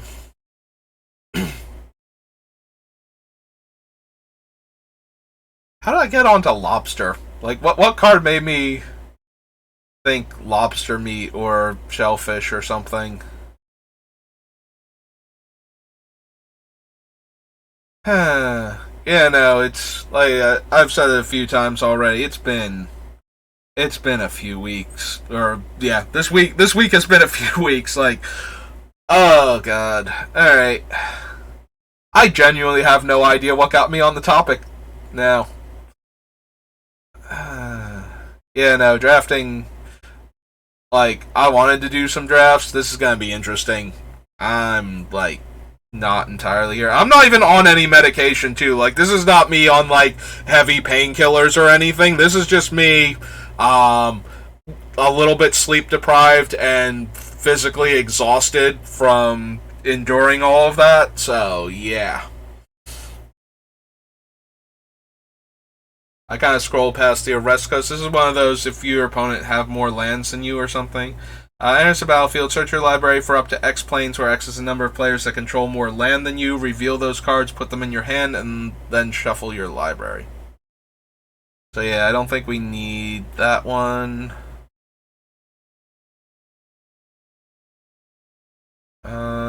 Plus X, where X is the greatest power among creatures you control.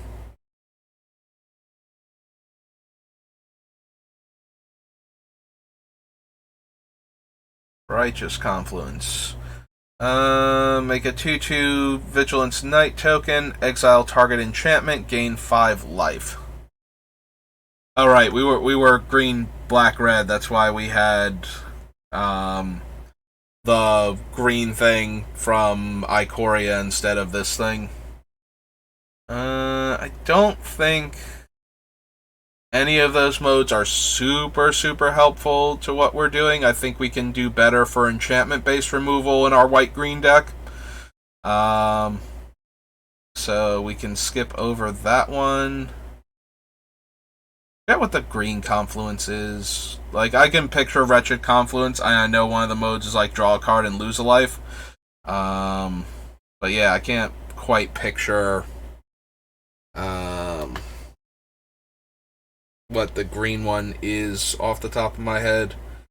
I don't think we care about Sandstone Oracle. Scourge of Neltoth is from the graveyard by paying 2 black and sacrificing 2 creatures. White Seal. Seal of the Guild Pact. Enters the battlefield, choose 2 colors. Cost 1 less to cast for each of those colors it is. Not gonna make it into our deck. Enchantment Aura. Enchanted creature as indestructible. Enters the battlefield, you may attach Shield of Faith to that creature. No, I don't think so. Text, you may... Oh, right, this is gonna be from one of the, Theros sets. I didn't recognize him at first until I started reading his text. Skullwinder is the one that gets a card back from each player, or yours and target player's graveyard. Turn target card from your graveyard to your hand, then choose an opponent. That player returns a card of their choice from their graveyard to their hand. Yep.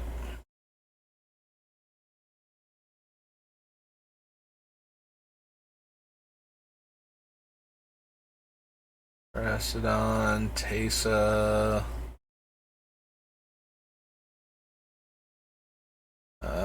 Hermit, Thief of Blood. I don't know that we need Thief of Blood as our anti-Planeswalker card in this deck. I think we'll have other options. Just because we'll have enough access to destroy target permanent effects.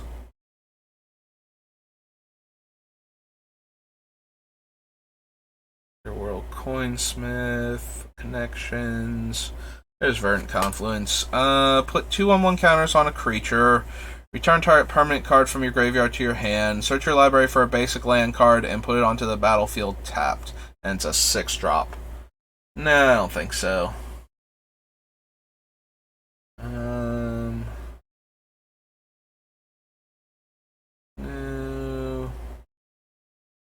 Vivid Lands, Vows. No. All Blossoms, Wretched Confluence. So draw a card and lose a life. -2/-2 to a creature, and return target creature card from the graveyard to the hand. Like, all modes are okay. None of them get me particularly excited to jam it in the deck. So, alright, that was 2015. So, Commander 2016. Let's see how many of these we can get through before I, like, zone out completely and start speaking gibberish. We're getting there.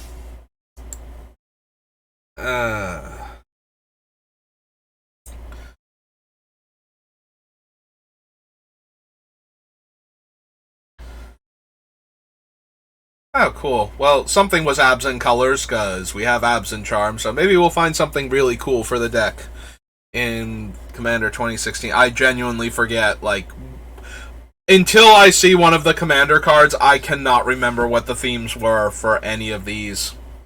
Enters the battlefield or attacks. You may attach any number of equipment to it.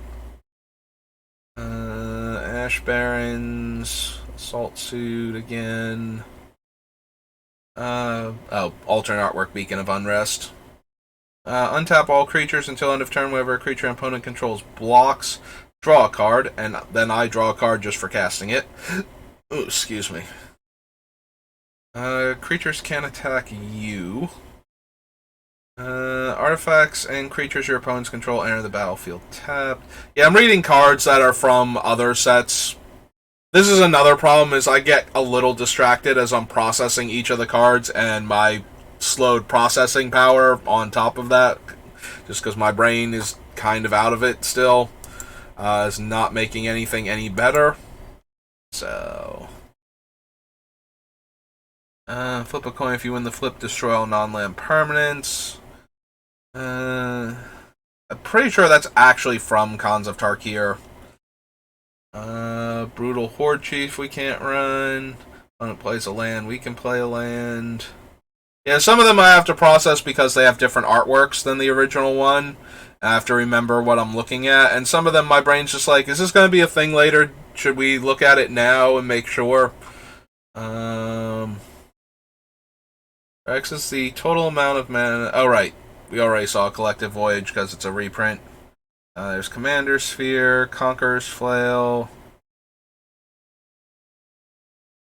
That's to a creature. Your opponents can't cast spells during your turn. Equip 2. It is alright for stopping opponents from interacting with our stuff. Cruel Entertainment. I think I said this the last time we saw it. I have a Bolus deck, but it's the you cast all of your opponent's spells Bolus, turning their own things against them. If I were to build a different theme Bolus where it's about being as cruel as possible, Cruel Entertainment is like one of those cards that makes me kind of want to build that version of Bolus, just because it's funny. This requires the enchanted player to die. Loses a game, you gain X life and draw X cards, where X is the number of spike counters on it, and gets a spike counter every time they cast a spell. Undaunted and destroy 2 target creatures. Soulbinders is from one of the conspiracy sets.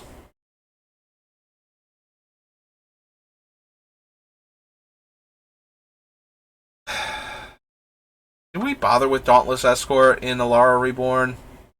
I don't think that we did. I don't know, maybe we'll do the Spirit.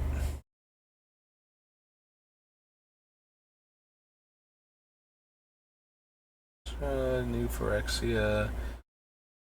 Yeah, I didn't think so. Okay, back down. to the commander sets. Whenever one or more creatures attack, you may have target attacking. Whenever one or more creatures attack, you may have target attacking creature gain double strike until end of turn. I had to read that because in my head, it's like I'm trying to add you control or something to it, and it's like that's not how that card actually works. Still don't think I'm interested in running it though. Target player sacrifices an attacking creature. You make X/1/1 white soldier tokens, where X is the creature's toughness. Nope. Counters on target creature you control, and 3/1/1 counters on target creature an opponent controls. Farseek, Fester Creep, Gamekeeper, Conscription. There's Gave. Gave's always good if you want to go infinite. I don't think we need to add Gave to our deck, though. Like, yes, Gave goes infinite, but I feel like once you add Gave to a non-Gave commander deck, it kind of starts warping it towards either this should just be a Gave deck, or this should be doing its own thing. It is notable that because of the way Gave is worded, if we can put more counters onto him after he becomes an enchantment, we can still make the tokens, and we can still sacrifice creatures to put counters on him, even as the enchantment version of himself. I don't know. Gave is such a lightning rod card that when I see him, like, if I ever see somebody playing Gave, like, my first thought is, well, this is an infinite combo deck. Like, because that's what Gave does. Gave just goes infinite. It's like, Gave will accidentally go infinite. He's one of those type of commanders. So if you put things in that are good with Gave, you will probably accidentally go infinite at some point in time, or at least generate exceeding amounts of value just by, the amount of mana you can spend in a turn. But it's very super easy to go infinite with Gave with, like, 2 other cards. He interacts very well with doubling season effects and sacrificing creatures for mana. So it's very easy for Gave to be an infinite combo engine. We can add him to the list. I don't know that he's going to make it. Like I said, I worry when you put Gave into a deck that his effect kind of steers you towards decks that would just run him as the commander anyway. So I'm hesitant to actually run him because I would much rather build a cool Myrkul deck than a cool Gave deck that should just be running Gave as the commander and has Myrkul there instead. Type of thing. So that is a concern, but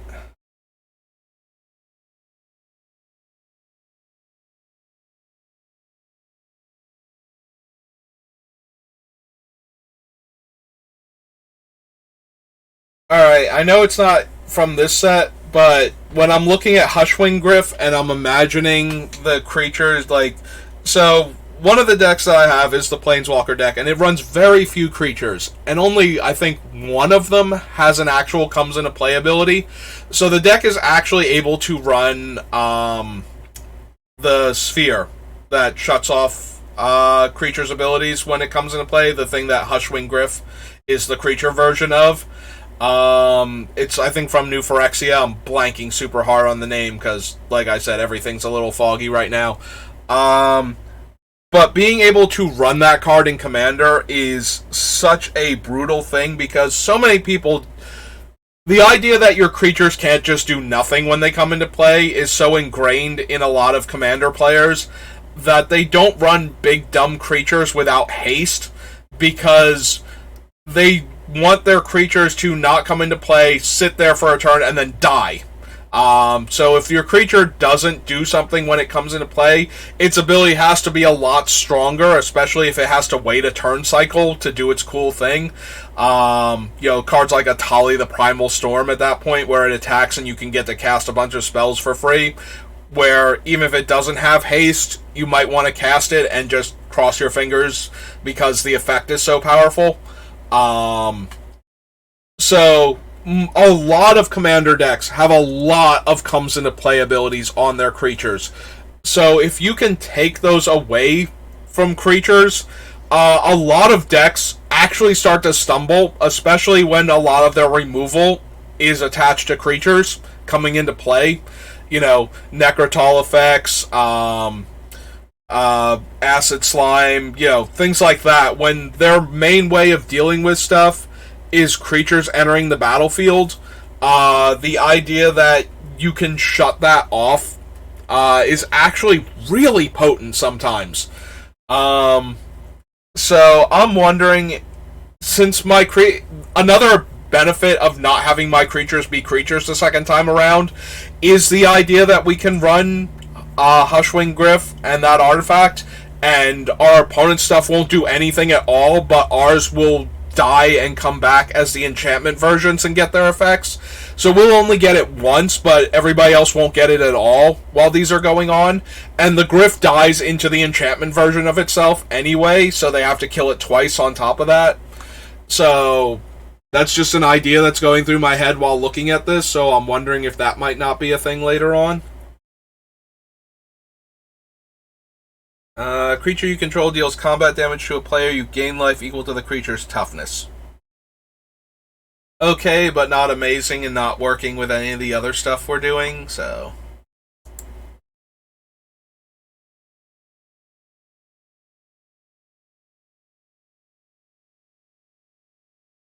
She had partner, right? Like, Was this the weird partner two-color deck and I just haven't been noticing the other partners? Or did I just add partner to that, to the Naga from Khan's block that was a unique commander card that we just saw, the 3/7 Menace, gain life based on the toughness of creatures when they deal damage? There's Magus of the Will. Sadly, it does exile itself, not sacrifice itself, and then exile it from the graveyard on resolution, because otherwise we could shenanigans that for an extra activation. But they probably didn't want you to shenanigans this thing, because it's kind of dumb. Oh, excuse me, when you can Yawgmoth's Will repeatedly over the course of a game.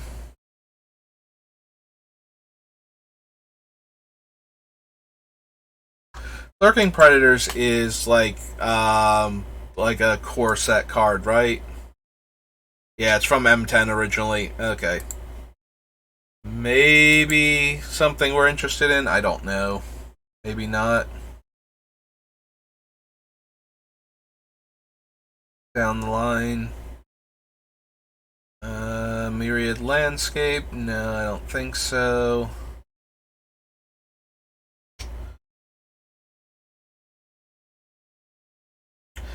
I could have sworn Oath of Druids was on the reserve list. How has this card not gotten reprinted more? Like, it's got a Judge promo. I'm surprised we haven't gotten like an alternate artwork Judge promo of this. I could have sworn this was on the reserve list. That is the second card that I've just seen, and that means I passed it before while we were looking at this before, like when we were doing the Beamtown Bullies build, and I just went, well, we don't want Oath of Druids in our deck. Not even kind of occurring to me. I could have sworn this thing was on the reserve list. I guess I'm confusing it with Survival of the Fittest. Like, I'm just lumping those two together. But I could have sworn Oath of Druids was on the reserve list.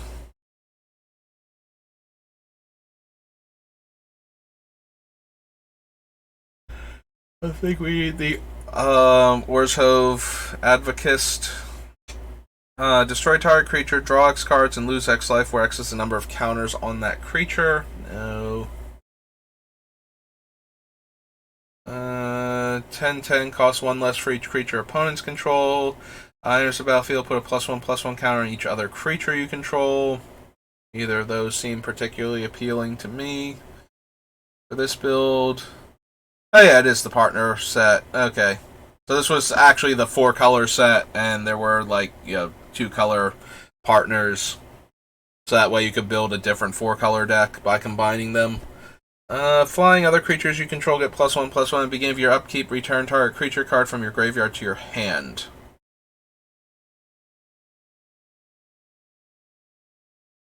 He's okay. And he'd be okay as an enchantment too. He's a 5 mana 2/2. I don't know that that super matters.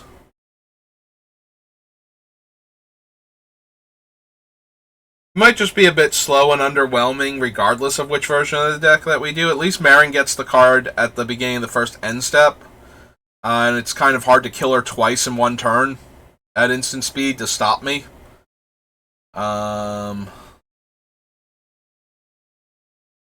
West of the Absin. Enters the battlefield with 3 counters on it. When a creature you control dies or is put into the command zone, if it had 1 or more counters on it, you may put that many counters on target creature.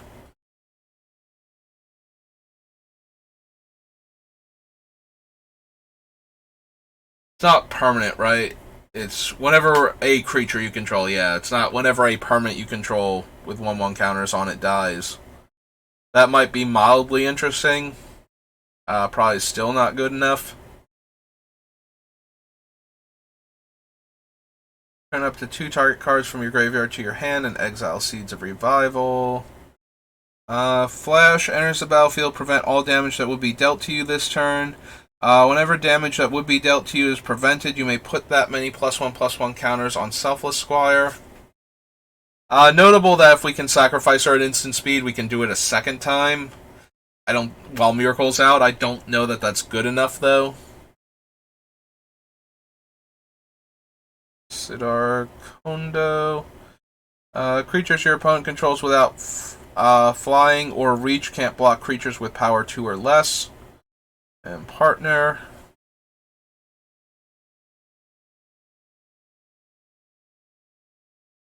Soul of New Phyrexia.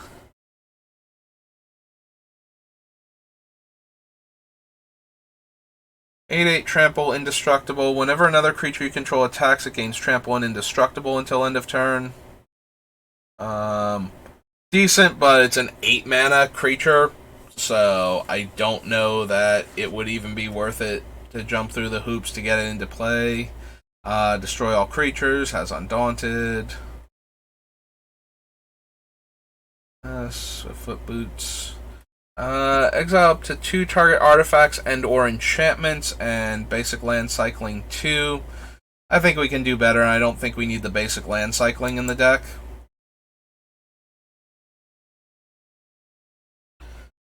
Yeah, I think 5 mana is a bit much to exile 2 cards. I'm pretty sure we can do that at like 3 to 4 mana with this deck, somewhere in that range. Probably 4 mana, maybe 3. Maybe I'm thinking of something else, though. Beginning of post-combat main phase, you may pay X life, where X is the number of opponents that were dealt combat damage this turn if you do draw X cards. Probably not. I did scroll past a couple cards, but we already saw the Thunderfoot, and these are all cards that are from other sets, so I did scroll past them a bit fast without actually pausing to consider. I don't think we're going to be making players discard a lot of cards, so we don't need Waste Not. Wave of Reckoning, I believe, is actually from Visions, or like Mirage Block originally. Alright, now I'm kind of curious. I need to know what set it was originally from. Oh, Mercadian Masks. Maybe I'm thinking of Retribution of the Meek, then? As the reprint? Like, as this card that would have been reprinted from Mirage Block? Alright, so that was Commander 2016. Commander 2017.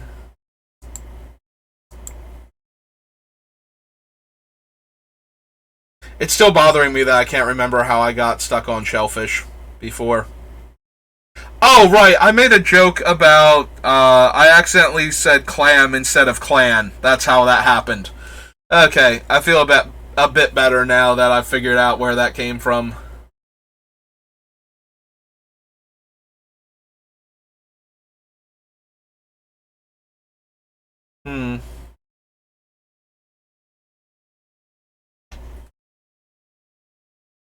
Alms Collector is more of a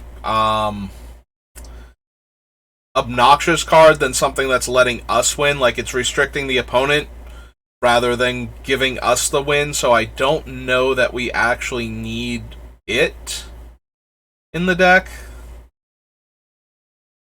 I do kind of like it, but it's not really what our deck is doing, so...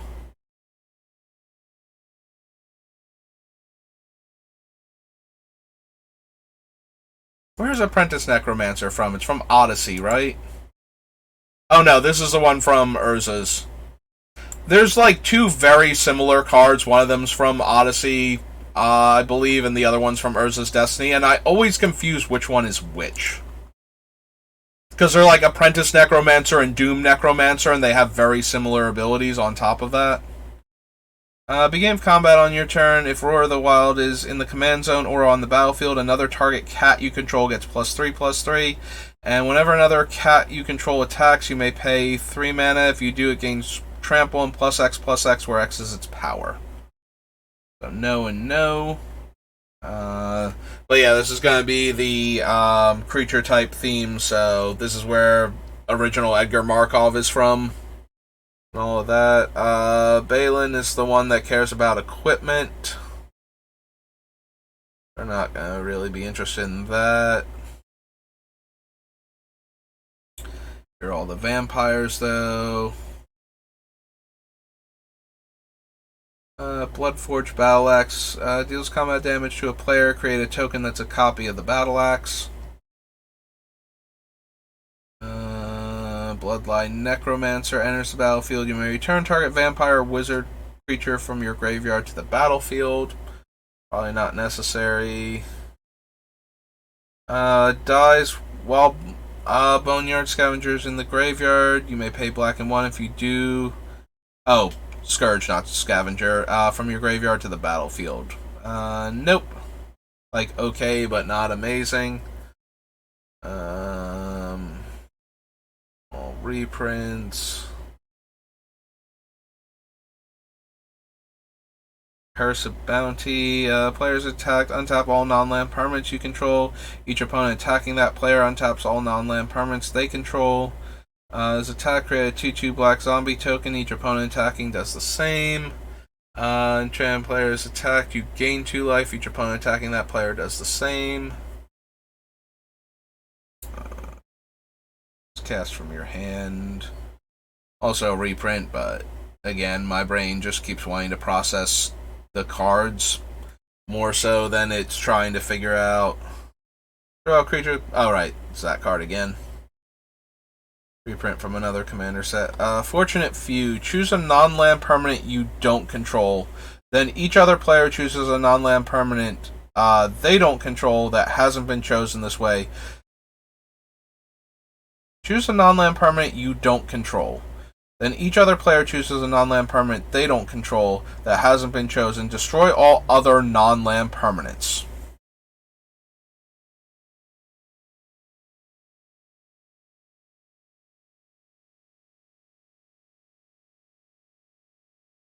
So, we're choosing the stuff that's going to stay in play, and we're choosing opponents' things, but we can't, like, if I chose one player's, like, random mana, producing artifact, especially like an indestructible one,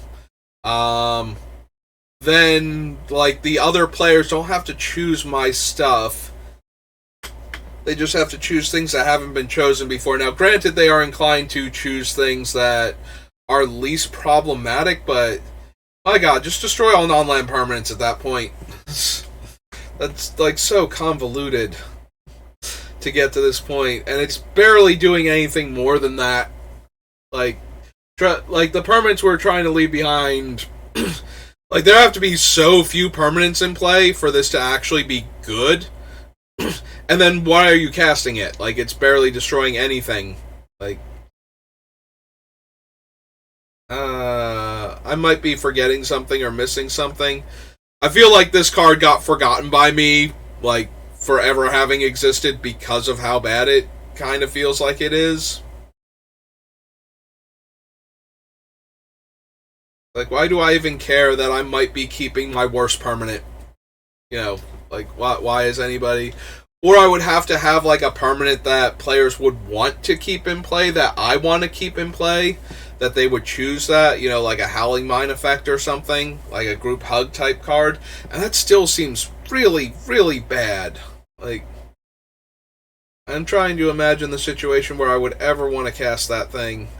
Other than, like, all of my stuff is indestructible, I don't care, we're barely keeping anything in play, let's blow up the world. I get to keep all of my stuff. Heirloom Blade, we don't care about creature types. Same for Herald's Horn, so. Have Pro Rats.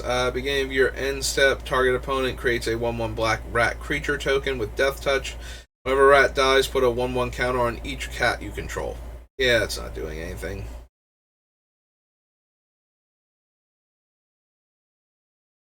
Bunch of big legendary cats.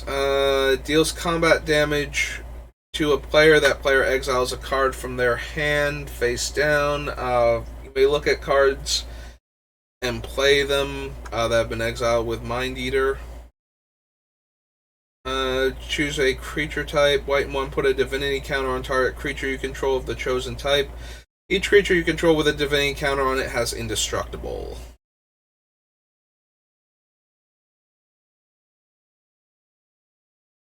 Yeah, most of these are not doing anything for me because we don't have like any specific creature type we're working towards. Myrkul is more about the comes into play abilities or enchantment functionality of the cards rather than their card types.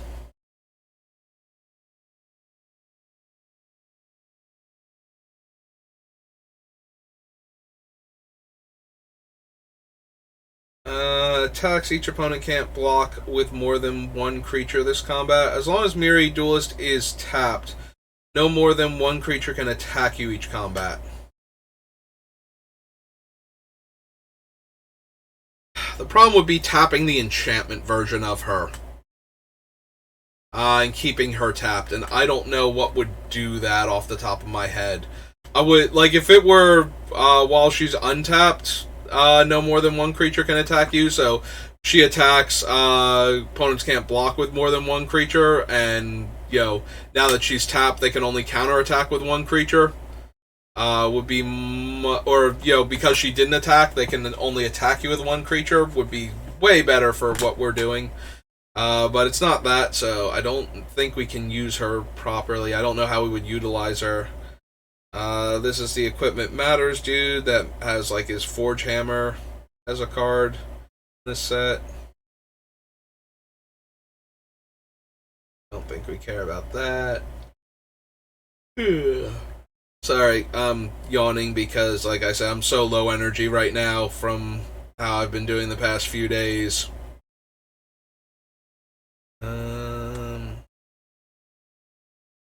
Siege, Patron of the Vein, enters the battlefield, destroy target creature and opponent controls. Whenever a creature and opponent controls dies, exile it and put a +1/+1 counter on each vampire you control. I mean, it's just a slightly better and much more expensive lurking or Ravenous Chupacabra at that point. For what our deck is, because we don't really care about the vampire aspect of it. If we get too aristocracy, Pawn of Ulamog goes way up in value, but I don't know how aristocraty we're getting. This is the... Yeah, I was going to say, this is the Aura Shards that cares about cats, specifically.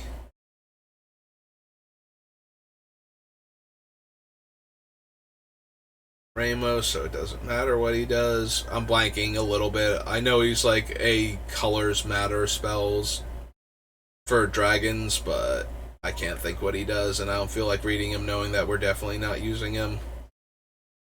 Whenever a dragon you control becomes a target of spell or ability an opponent controls, destroy target non-land permanent that player controls. You gain protection from the color of your choice until end of turn. No.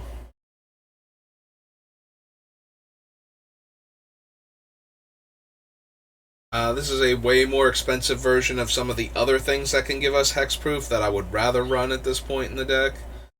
This is the one enters the battlefield, secretly choose an opponent, reveal the player you chose, exile target creature that's attacking you if it's controlled by the chosen player.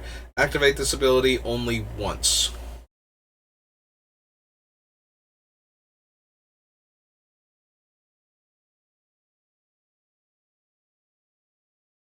Ooh, Teferi's protection. Yeah.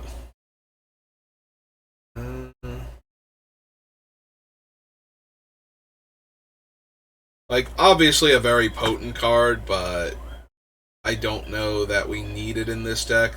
I'm more concerned about what our deck is doing than initially than stopping opponents from doing their stuff. Um, Although we are going to need some types of interaction that stop opponents from killing our really cool things. And phasing out all of our stuff will not cause the tokens to cease to exist anymore. It used to do that. It doesn't, as far as I know. Let's double check, make sure there's nothing about tokens. But yeah, you just treat them as though they don't exist. They don't actually leave play. Phasing used to be similar to leaving play, and so tokens would cease to exist. But since they don't anymore, that would allow us to protect the enchantment versions of our stuff. Alright. I know I have the sound gate on, but our cockatiel is in the background, and he is very, very animated right now, and I just hear him, like, chirping a mile a minute as loud as he can. Like, worked himself up into a bit of a frenzy back there. Yeah, the Soundgate should be cutting that off, but I can still hear it, and wow, is that a lot from him. He does that every once in a while, though. Like, I don't know if it's a thing with cockatiels where he just needs to expend all of that energy. But yeah, he is talking a mile a minute, just trill chirping. Alright. I don't know that we're going to run Teferi's Protection, but we are going to need a few ways to keep Myrkul safe when he's not indestructible, or from things that get around his indestructibility. So Teferi's Protection is going to be one of those cards, so we're just going to add it to the list.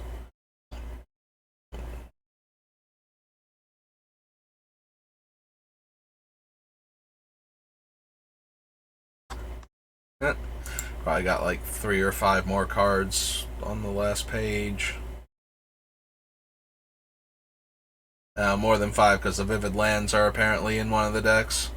Dies. Choose one or more. Each mode must target a different player. Sacrifices a creature. Discards 2 cards. Loses 5 life. Not doing any of them well enough that I would care enough to add them to the deck. Okay, so a bit more than 5 cards, but not too many more. Alright, so that was 2017. 2018.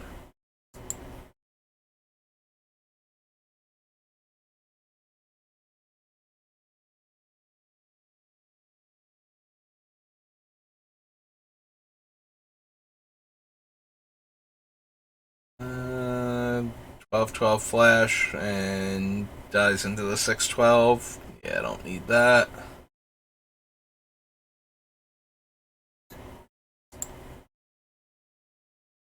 And Blood Tracker. Pay 2 life gets a counter. When it leaves the battlefield, draw a card for each counter it had. Yeah, I don't think we need bad greed when we can just have regular greed. That's lovely, Norton. I don't need that information right now, though. Thank you. Enters the battlefield. Each player may discard a card. Each player who discards a card this way may search their library for a basic land card, reveal it, and put it in their hand, then shuffle. Charger leaves the battlefield. Choose an opponent who controls more lands than you. Search your library for a number of plains cards equal to the difference. Put one of them onto the battlefield tapped and the rest into your hand and shuffle. It's okay, not amazing.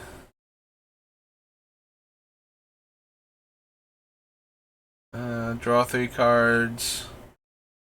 Tap, add 3 mana. Whenever one or more creatures an opponent controls attack you and aren't blocked, that player draws 3 cards and gains control of coveted jewel and untaps it. +10/+10 as long as you control 10 or more lands.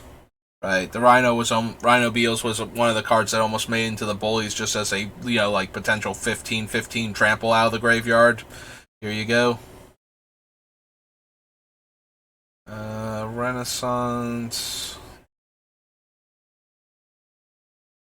Death Reap Ritual. Yeah, this thing is 4 mana and only once per turn. So it might be too slow for our deck and what we're trying to do.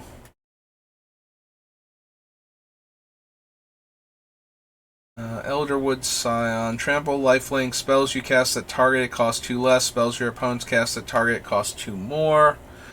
Imperial Storm. Copy it for each time you've cast your commander. Yeah, I don't think any of these, every time you've cast your commander storm cards are going to make it because Myrkul is 7 mana. So even with how potent I think the black one is, we will not have cast our commander enough times to make it worth the, 7 or 8 mana it costs to cast. Control 3 or more lands with the same name. Angels, Entreat the Dead. Probably not.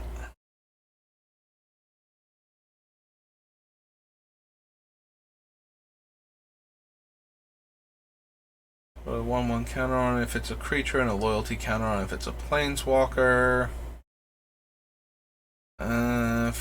Reveal cards from the top of your library until you reveal a non-land permanent card. You may put that card onto the battlefield, then put all other reveal cards that weren't put onto the battlefield this way on the bottom of your library in a random order.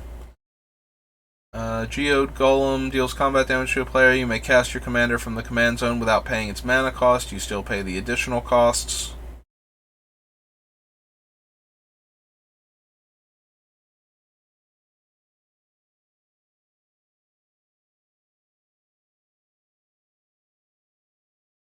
Flying Double Strike enters the battlefield. You may attach any number of auras and equipment to it. Other creatures you control get +1/+1 for each aura and equipment attached to Blade Master. Nope.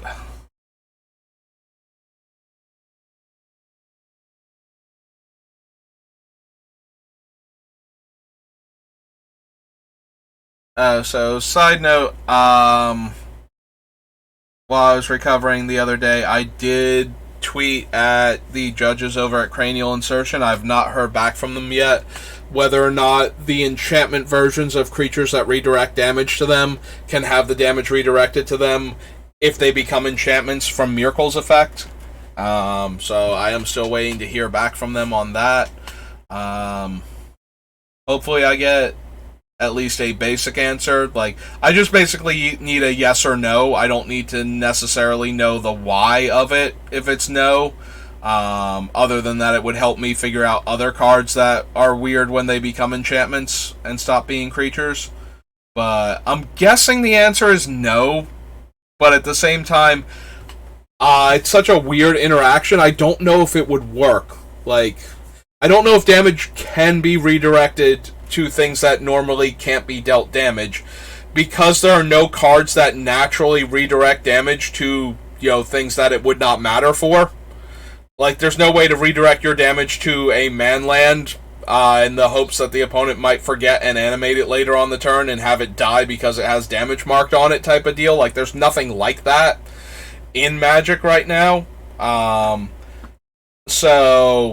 But because of the way Myrkul works, I genuinely don't know if turning them into enchantments means they can no longer have the damage be redirected to them because they're not a thing that can normally be dealt damage, or if it just means they're functionally immortal, the damage just keeps getting redirected to them and does nothing unless they become animated that turn somehow, because they're not creatures, or planeswalkers, or players, and those are the only 3 things that can naturally be dealt damage. So I'm really curious what the answer to it is, and yeah, I haven't gotten an answer back yet from them, so... Alright, isolated watchtower is the, like, terrible thing where you have to be super far behind on lands, and then the top card of your deck has to be a specific card type, which I think is land, specifically, that it gets off the top of your deck while you're scrying. Like, you can't even activate it if you're not behind on lands, and then you can only get the card if you're scrying a land to the top. Like, just kind of miserable, and then it costs mana to activate and eats up your land drop and is a colorless mana source, and just so many negative things all at once. Beginning of combat on your turn, if you control your commander, put a 1/1 counter on each creature you control. If you control your commander, each opponent loses 3 life. If you control your commander, prevent all combat damage that will be dealt to creatures you control this turn. Other creatures you control gain vigilance until end of turn. Yeah, I don't think I need any of the loyal creatures. Magus of Balance, no.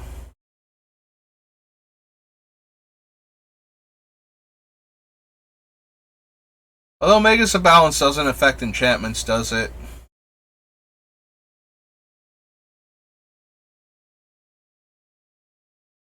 Huh. Because we would be able to do it twice, since the enchantment version would also then be able to be sacrificed.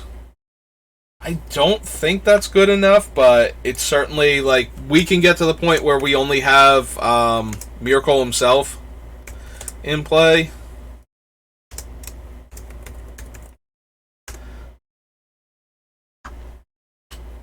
So maybe we can get Magus of the Balance to do a cool thing. I don't know. I feel like I'm going to wind up cutting it, but it's at least interesting as an enchantment, and it functions very well in the deck, being turned into enchantment. Like, it's now, like, it coming back is still not counting towards the number of creatures opponents get to keep type of thing, so there's that. Costs 1 less to cast for each time you've cast your commander from the command zone this game. Whenever your commander is put into the command zone from anywhere, draw a card. Nope. Didn't think so with the first line of text, but just to make absolutely sure. Whenever Nylea Colossus or another enchantment enters the battlefield under your control, double target creature's power and toughness until end of turn. Myrkul has no evasion abilities, but that being said, that can happen an awful lot in a single turn with Myrkul. Like, we would need, like, something that can get through, but we could suddenly, like, octuple a creature's power exponentially. This thing is unique to the Commander sets, right? I feel like... Yeah, it's literally only been in Commander 2018.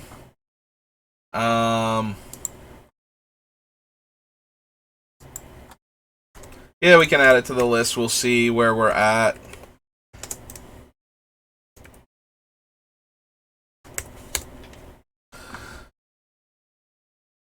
I doubt it, only because I don't know, like, what we're going to be attacking with, because we're more concerned about the abilities on the creatures than them being things we can attack with. But the fact that I might be able to put, like, 5 or 10 enchantments into play in a single turn, and constantly double up a creature's power means that we can one-shot players from full relatively easily.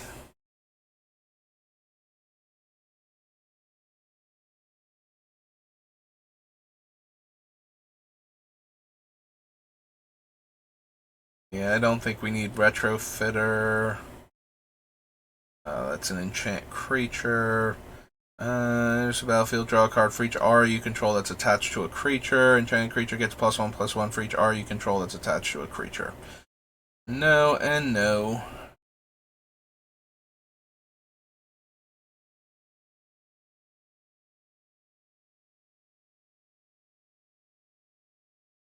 That requires you to actually cast the enchantment spell. Oh yeah, Skull Swarm is 9 mana. Each opponent sacrifices a creature, and each opponent who can't loses half their life rounded up. Keeps happening based on the number of times you've cast your commander. Unfortunately, our commander is a 7-drop. So, by the time we cast this, we might have cast Myrkul twice. So that's highly unlikely to be relevant. Serve discard enters the battlefield, choose 2 players. Whenever damage is dealt to one of those players, the other chosen player also loses that much life.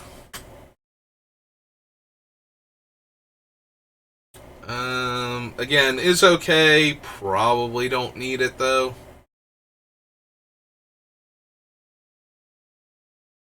Scroll through. Whenever one or more land cards are put into your graveyard from anywhere, create an O1 plant token. Sacrifice 3 creatures. Return target land from your graveyard to your hand. Nope.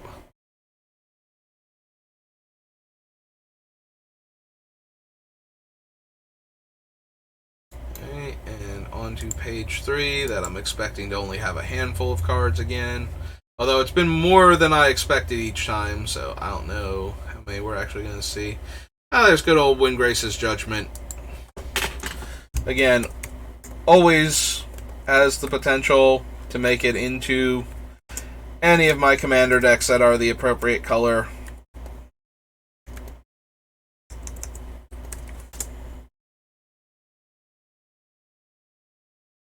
So Wrath, Worm Harvest, Worn Power Stone, Enchantress.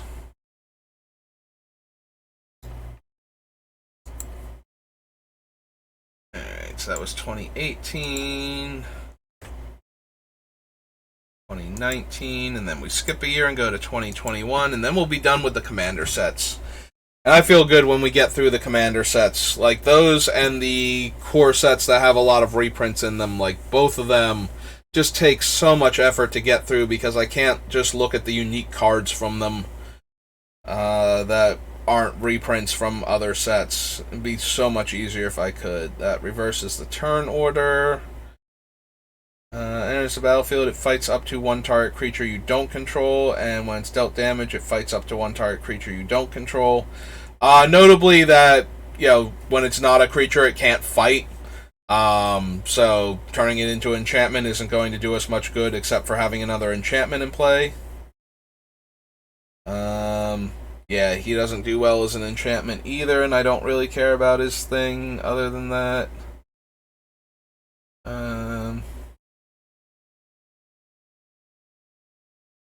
I feel like this was Ange Falkenrath's year. Like, these cards, I see a lot of cycling cards and some madness cards and cards that care about if I discard, so I feel like at that point, this is probably from when Angie came out.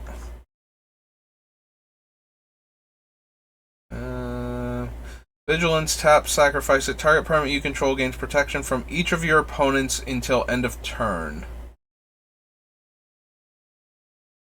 And we can do that twice.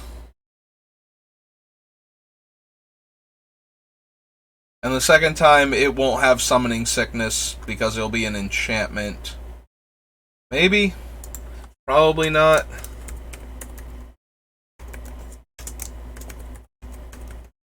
Notably, this is only going to stop like exile and bounce effects that target Myrkul, but they will protect Myrkul that way from that subset of cards.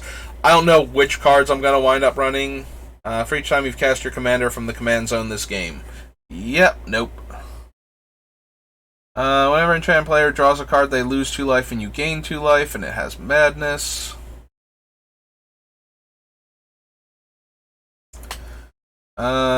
Sculptures you control can attack or block. Beginning of your end step, create a colorless sculpture artifact creature token with this creature's power and toughness are each equal to the number of sculptures you control. So notably, this guy is actually terrible to bring back as the enchantment, because then you still can't use your guys to attack with yet. So, I mean, you get to build more of them, but hey, look, there's Doom Necromancer now. Yeah, between both of them having alternate artwork and both of them having very similar game text, it always throws me off which one of them is which. Create a token that's a copy of a creature token you control. So yeah, Populate isn't going to help us. Prevent all damage that would be dealt to creature tokens you control. Powered auto generator. Enters the battlefield tapped. Oh, right, this is the thing that keeps making mana.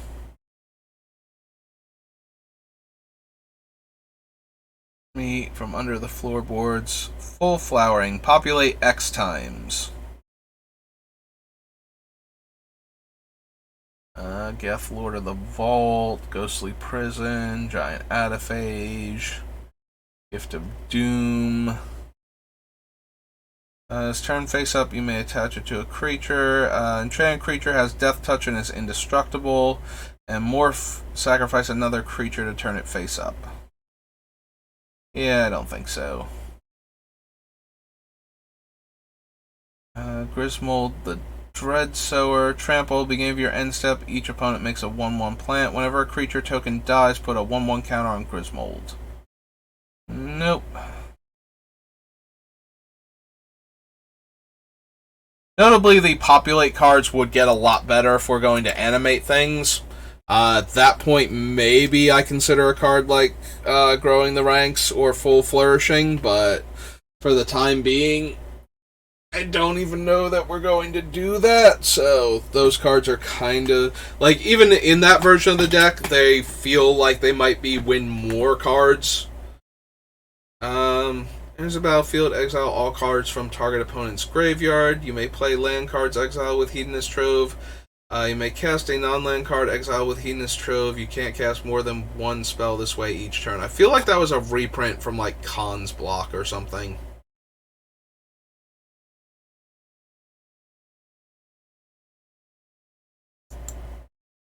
Yeah, I kind of want to satisfy my curiosity. Yep, it is from specifically Dragons of Tarkir. Woohoo, I remembered where it was from. I don't think we need Hedonist Trove. Like, it's not actually doing anything our deck wants to do. It does let us cast our opponent's dead creature spells, which we can then turn into tokens later on, but that's about it.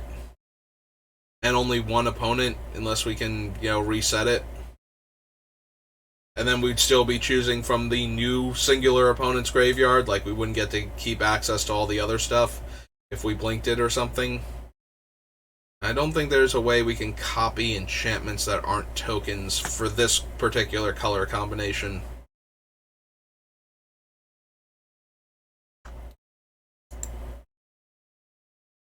Yeah, I don't know why I'm fighting so hard for Hedonist Trove. It's not actually doing anything that our deck cares about, so...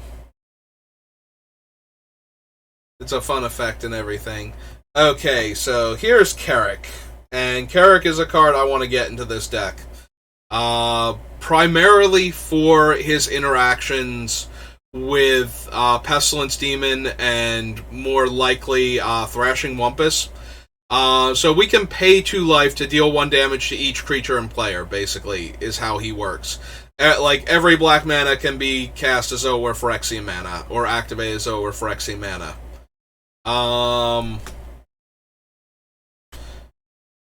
So the thing is, I need a way to give the once they're not creatures anymore, I need a way to give the enchantment lifelink, or to allow myself to gain life based on the life the opponents are losing, so that way I gain enough life back that I can keep activating the creature basically endlessly without having to worry. And since Carrick and the Wumpus will die into enchantment versions of themselves, and Myrkul can very easily be indestructible, I would have to be very careful just paying... like, I have to pay life, like a lot of life, and keep activating the Wumpus in response to itself to keep my life total low enough that Myrkul never dies. Like, I never get my life total up above 20 at any point in time. Just so that way Myrkul doesn't die by accident. Because if I'm gaining life based on the amount of life all the other players are losing, and all the damage that creatures are taking, I will gain life so fast that Myrkul will shoot back up above 20 and die from the damage if I'm not careful. So I don't want that to happen if I can help it. If I'm going infinite and they've already been turned into enchantments, then that probably doesn't matter. But yeah, just something I have to keep in mind. So this is Carrick. He's got 2 R's, right? Yeah. Trying to remember how Carrick's name is spelt so I can search for the Judge promo version of him has never been fun. I still don't have the recent Judge promo of him either from like a year or so ago. He's been very expensive, and I have not been willing to shell out the money for him just yet.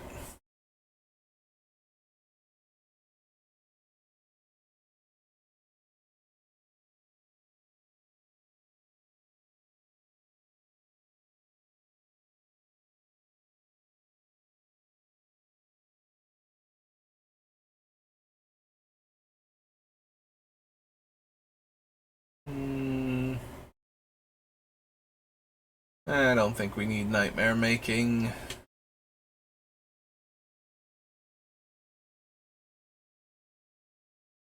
Attacking creatures you control with Death Touch. Whenever a creature you control deals combat damage to a player, draw a card. Is alright with some of my other things.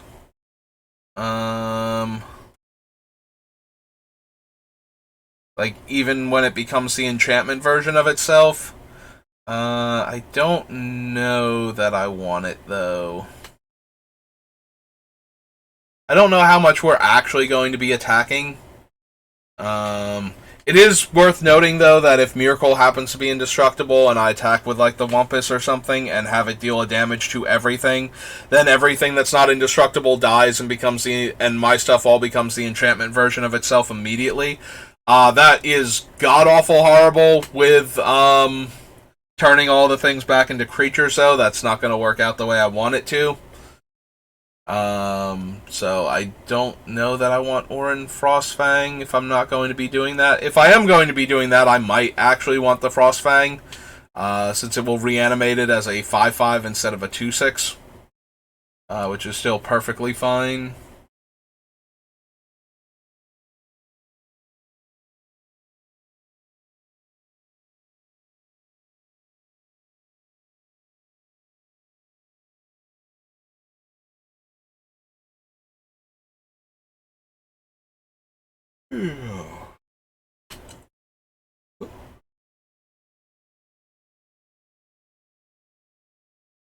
And target permanent card from your graveyard to your hand. Return your commander from your hand to the return or put a commander from your hand. Yeah. Eventually, English will work out. Put your commander from the command zone into your hand. So, another one-shot version of the land. I doubt I'm going to be able to find room to force that one into.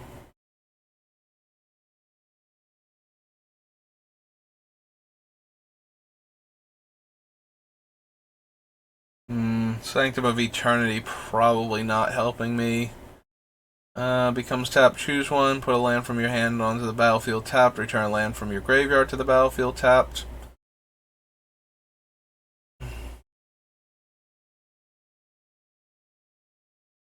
Second Harvest is from one of the Innistrad sets. I feel like one of the early Innistrad sets, like maybe Avacyn Restored. So, don't think we need that. Exile target creature card from your graveyard, then populate. No. Return target permanent card with converted mana cost 3 or less from your graveyard to the battlefield. If this spell was cast from the graveyard, you may copy this spell, and you may choose a new target for the copy, and flashes back for 5. Nope.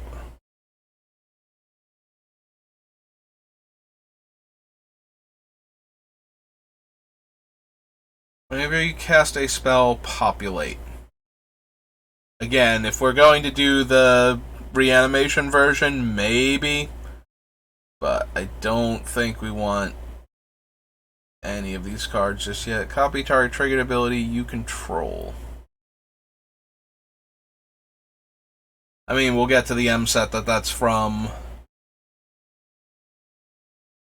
Attempt with Discovery again.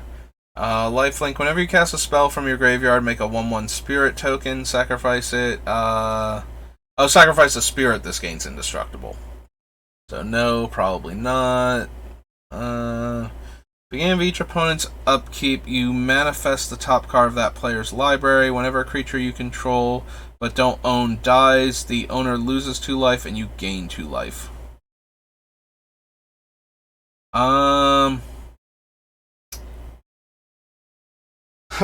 So the manifested creatures aren't tokens. So we would only get like an enchantment that is colorless and nameless at that point, and does not have a casting cost, I believe.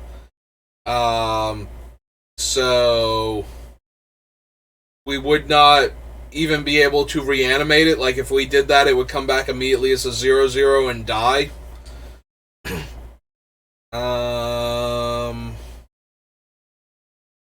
And the token wouldn't be a creature an opponent owns that we control, so it wouldn't trigger the 2 life point drain again. All of that being said, it's probably too slow. It's a 7 drop. Yeah, no, I think we can do better. It's a fun idea and it does silly things, but ultimately I don't think we need it.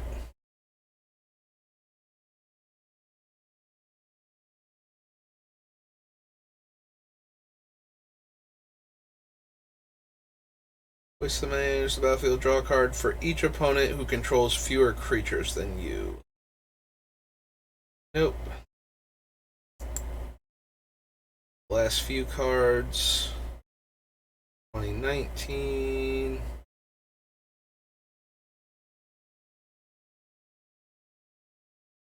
Okay. So nothing too impressive. Then we just had 2021 left, I believe. Yep, because we skipped 2020, because it's either tied to a specific set and is referred to as the commander set from that one, or I don't think they skipped a year, so I'm pretty sure it's that first thing.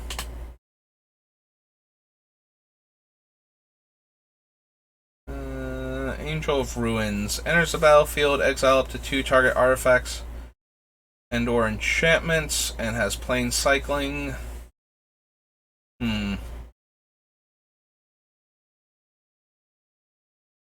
Archaeomancer's map. Enters the battlefield, search your library for up to 2 basic plains cards, reveal them and put them in your hand and shuffle. Whenever a land enters the battlefield under an opponent's control, if that player controls more lands than you, you may put a land from your hand onto the battlefield. So, not quite a burgeoning, not quite a one-shot land tax, but kind of similar to both. I was scrolling back up. Yeah, the Angel was an artifact creature. I don't know that we have any. I'm not sure if we're going to have enough ways to cheat something like that into play, and we might have better options for what to cheat into play. Exile all cards from all opponents' graveyards. Choose a non-land card exiled this way. You may cast that card for as long as it remains exiled, and you may spend mana or mana of any color to cast that spell. I don't mind the graveyard hate aspect of it, but other than that, whenever a non-token creature you control dies, you get a pest token. That's definitely a very aristocracy card to have happening. I don't know that we need it, though. See, the problem is the aristocrats aspect of the deck is primarily going to be more about having ways to sacrifice the creature so that we get it into enchantment mode. More so than anything else, I think. Like, I don't think we're actually building an aristocrats deck where all of our stuff comes back as an enchantment the second time. Otherwise, we would be all in on the reanimate the enchantments version of it, and we might just be able to build a better aristocrats deck overall. I think I like Myrkul more as the, let's find creatures that get weird and powerful when they're not creatures anymore type of deal. Attacks gain 2 life, then creatures you control gain trample and +X based on the life you gained. 1 or more counters on a creature they control. They put the same number and kind of counters on Plagiarist. Meh. Brina the Demagogue attacks one of your opponents. If If that opponent has more life than another of your opponents, that attacking player draws a card and you put 2/1/1 counters on a creature you control. Double strike, Ward 2. Other artifacts you control have Ward 2. Powers equal the number of artifacts you control.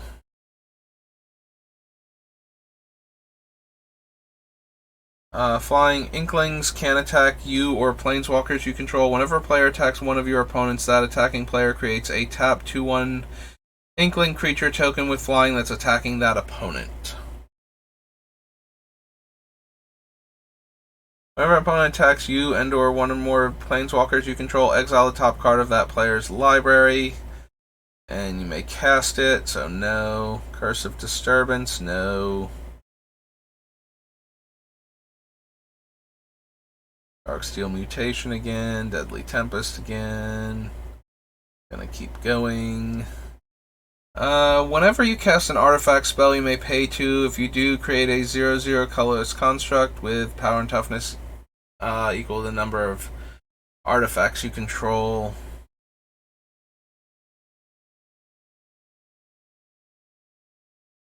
Cost, put 2 charge counters on it. Tap, add 1 mana of any color. Tap, add colorless for each charge counter on it. Spend this mana, only cast spells that contain X.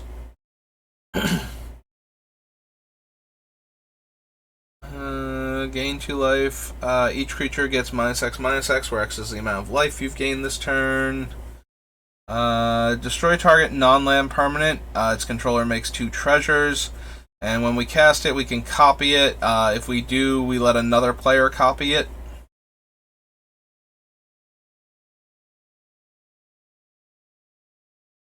Reach. Creature spells you cast cost X less to cast, where X is the amount of life you've gained this turn, and tap, gain 2 life. Tap, sacrifice a creature, put 2/1. Oh, right, he's the one with like 4 different abilities. He's like not quite a trading post, but in a similar vein. Oh no, he's a human warlock. I was about to, haha, because he's a vampire, but he's actually Fane the Broker, and he's a human warlock. So my pun doesn't quite work. Flying Mentor. Whenever a non-token creature you control dies, if it had counters on it, create X 2/1 Inklings that are tapped, where X is the number of counters that were on the dead creature. Fractal Harness. Enters the battlefield, create a fractal, put X/1/1 counters on it, and attach the harness to it. Equipped creature attacks, double the number of counters on it. Cast an instant sorcery spell, put charge counters on it, and then you can eventually remove the counters to make the token. It's a fractal with power and toughness equal to counters on it. Enters the battlefield, create a number of food tokens equal to the number of opponents you have. Sacrifice another non-land permanent. Gets +2/+2 until end of turn. Meh. We can do better than him for our sack outlets. Secretly choose an opponent. Reveal the player you chose. You and target permanent you control each gain protection from the chosen player until end of turn. Activate only once.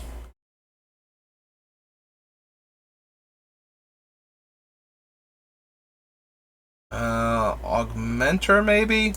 To flash in to give my Myrkul hexproof.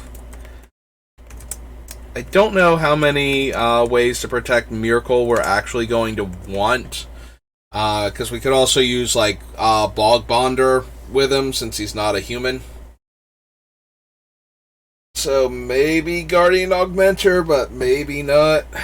Guillaume, Master Chef. Beginning of the year end step, create a number of food equal to the number of non-token creatures you had enter the battlefield. Sacrifice a food, target creature gains indestructible until end of turn, and tap it. Meh. Return target card from your graveyard to your hand. You gain life equal to that card's mana value. Exile healing technique, and we can demonstrate it.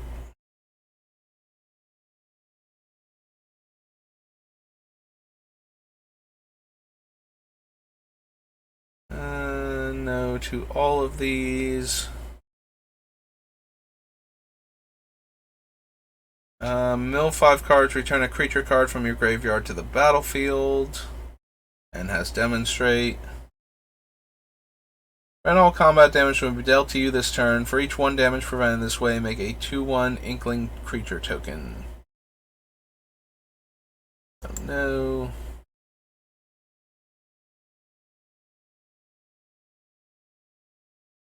Beginning of your upkeep. Oh, right. This is the bad Bob where it's you and your opponent lose life equal to the other player's card. So, you know, Commander, lots of high casting costs. Hard to find a player that this is worth doing to, and manipulating the top card of your opponent's deck is way harder than manipulating the top card of your deck. So, Clockwork Scholar. Prevent all combat damage will be dealt to attacking artifact creatures you control. Whenever 1 or more artifact creatures enter the battlefield under your control, draw a card. Triggers only once each turn. So even if we're animating them, they do lose the artifact type because of Myrkul, so we would not get to draw a card off the enchantments coming back. They're not enchantment artifacts if the other card was an artifact, in the same way that they're not creatures anymore. Rather than pay the mana cost of the next spell you cast this turn, you may pay life equal to the spell's mana value. It is still a 5-drop, so I don't know that we even want that in the deck. Whenever an opponent casts their second spell each turn, make a treasure. Probably not. At the beginning of your end step, for each player, put a 1/1 counter on up to 1 target creature that player controls. Each creature with 1 or more counters on it can attack you or planeswalkers you control, unless its controller pays X, where X is the number of counters on that creature. No. No. Bad enough we're putting positive counters on them, and then they only have to pay mana. Like, yes, eventually you can, especially if they're already putting counters on their stuff, if Nils survives or becomes the enchantment version of himself and propagandas your opponent that hard, they might have trouble attacking us, but no. No. X-Target artifacts and or enchantments create twice X pest tokens. Meh. Each player puts a vow counter on a creature they control and sacrifices the rest. Each of those creatures can attack you or planeswalkers you control for as long as they have vow counters on it. I mean, we certainly get value if we keep Myrkul and lose all of our other stuff. So that's less painful. I still don't think we necessarily need Promise of Loyalty, though. I think we can do better than that.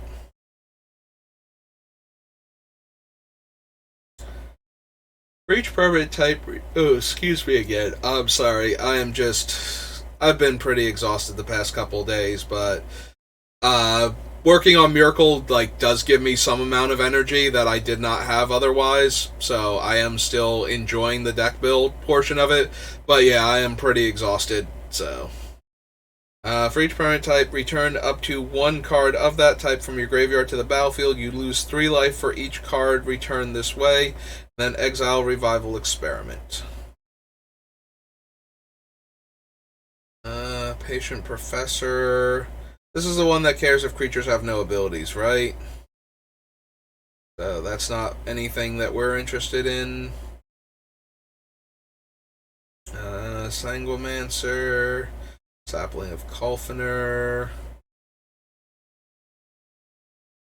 Scholarship Sponsor. Enters the battlefield. Each player who controls fewer lands than the player who controls the most lands searches their library for a number of basic lands less than or equal to the difference. Puts those cards onto the battlefield tapped, then shuffles.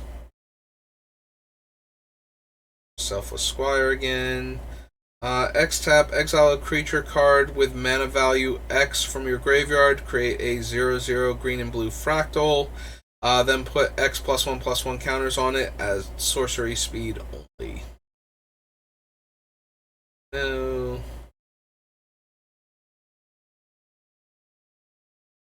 Route back Trudge. The spell costs X less to cast, where X is the amount of life you've gained.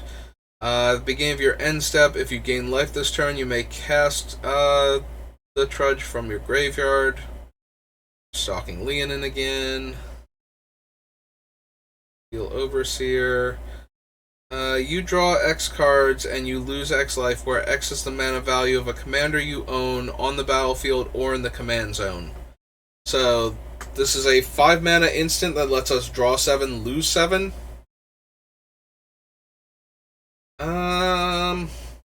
Certainly potent enough to be considered. I don't know that we need this, though. I think we can generate more card advantage over turns with cheaper effects, or even more expensive effects that keep drawing us more cards, as opposed to a one-shot draw 7. And losing the 7 life all at once, also.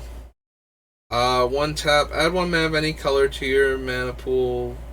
When you spend this mana to cast your commander, scry X, where X is the number of times they've been cast from the command zone this game. So, nope.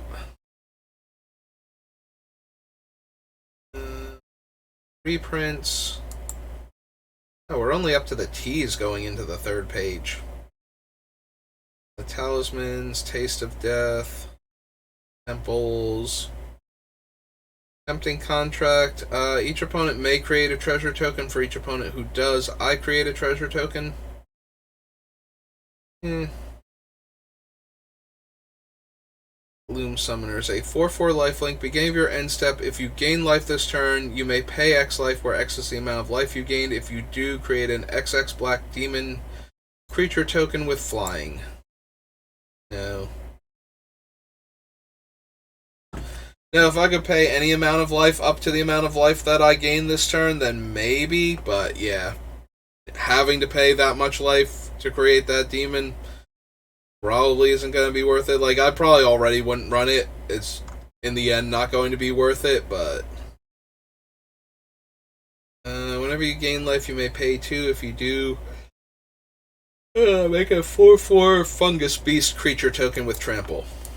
Yeah, I'm fading a little bit. I might need to take a break once we're done with the commanders. I might not come back to Myrkul today. I might switch over to doing a draft or 2 after this. But yeah, I think we're almost at the end of all the commander sets that are listed as, starting with commander, as opposed to Magic the Gathering dash commander or commander associated with this set. Starting with the set's name. Whenever you gain life, you may pay black. If you do, return target creature card from your graveyard to your hand. Sun's Avatar, another creature enters the battlefield under your control, gain life equal to that creature's toughness. 1 tap, choose another target creature, put a 1/1 counter on it equal to the amount of life you've gained or the amount of life you've lost this turn.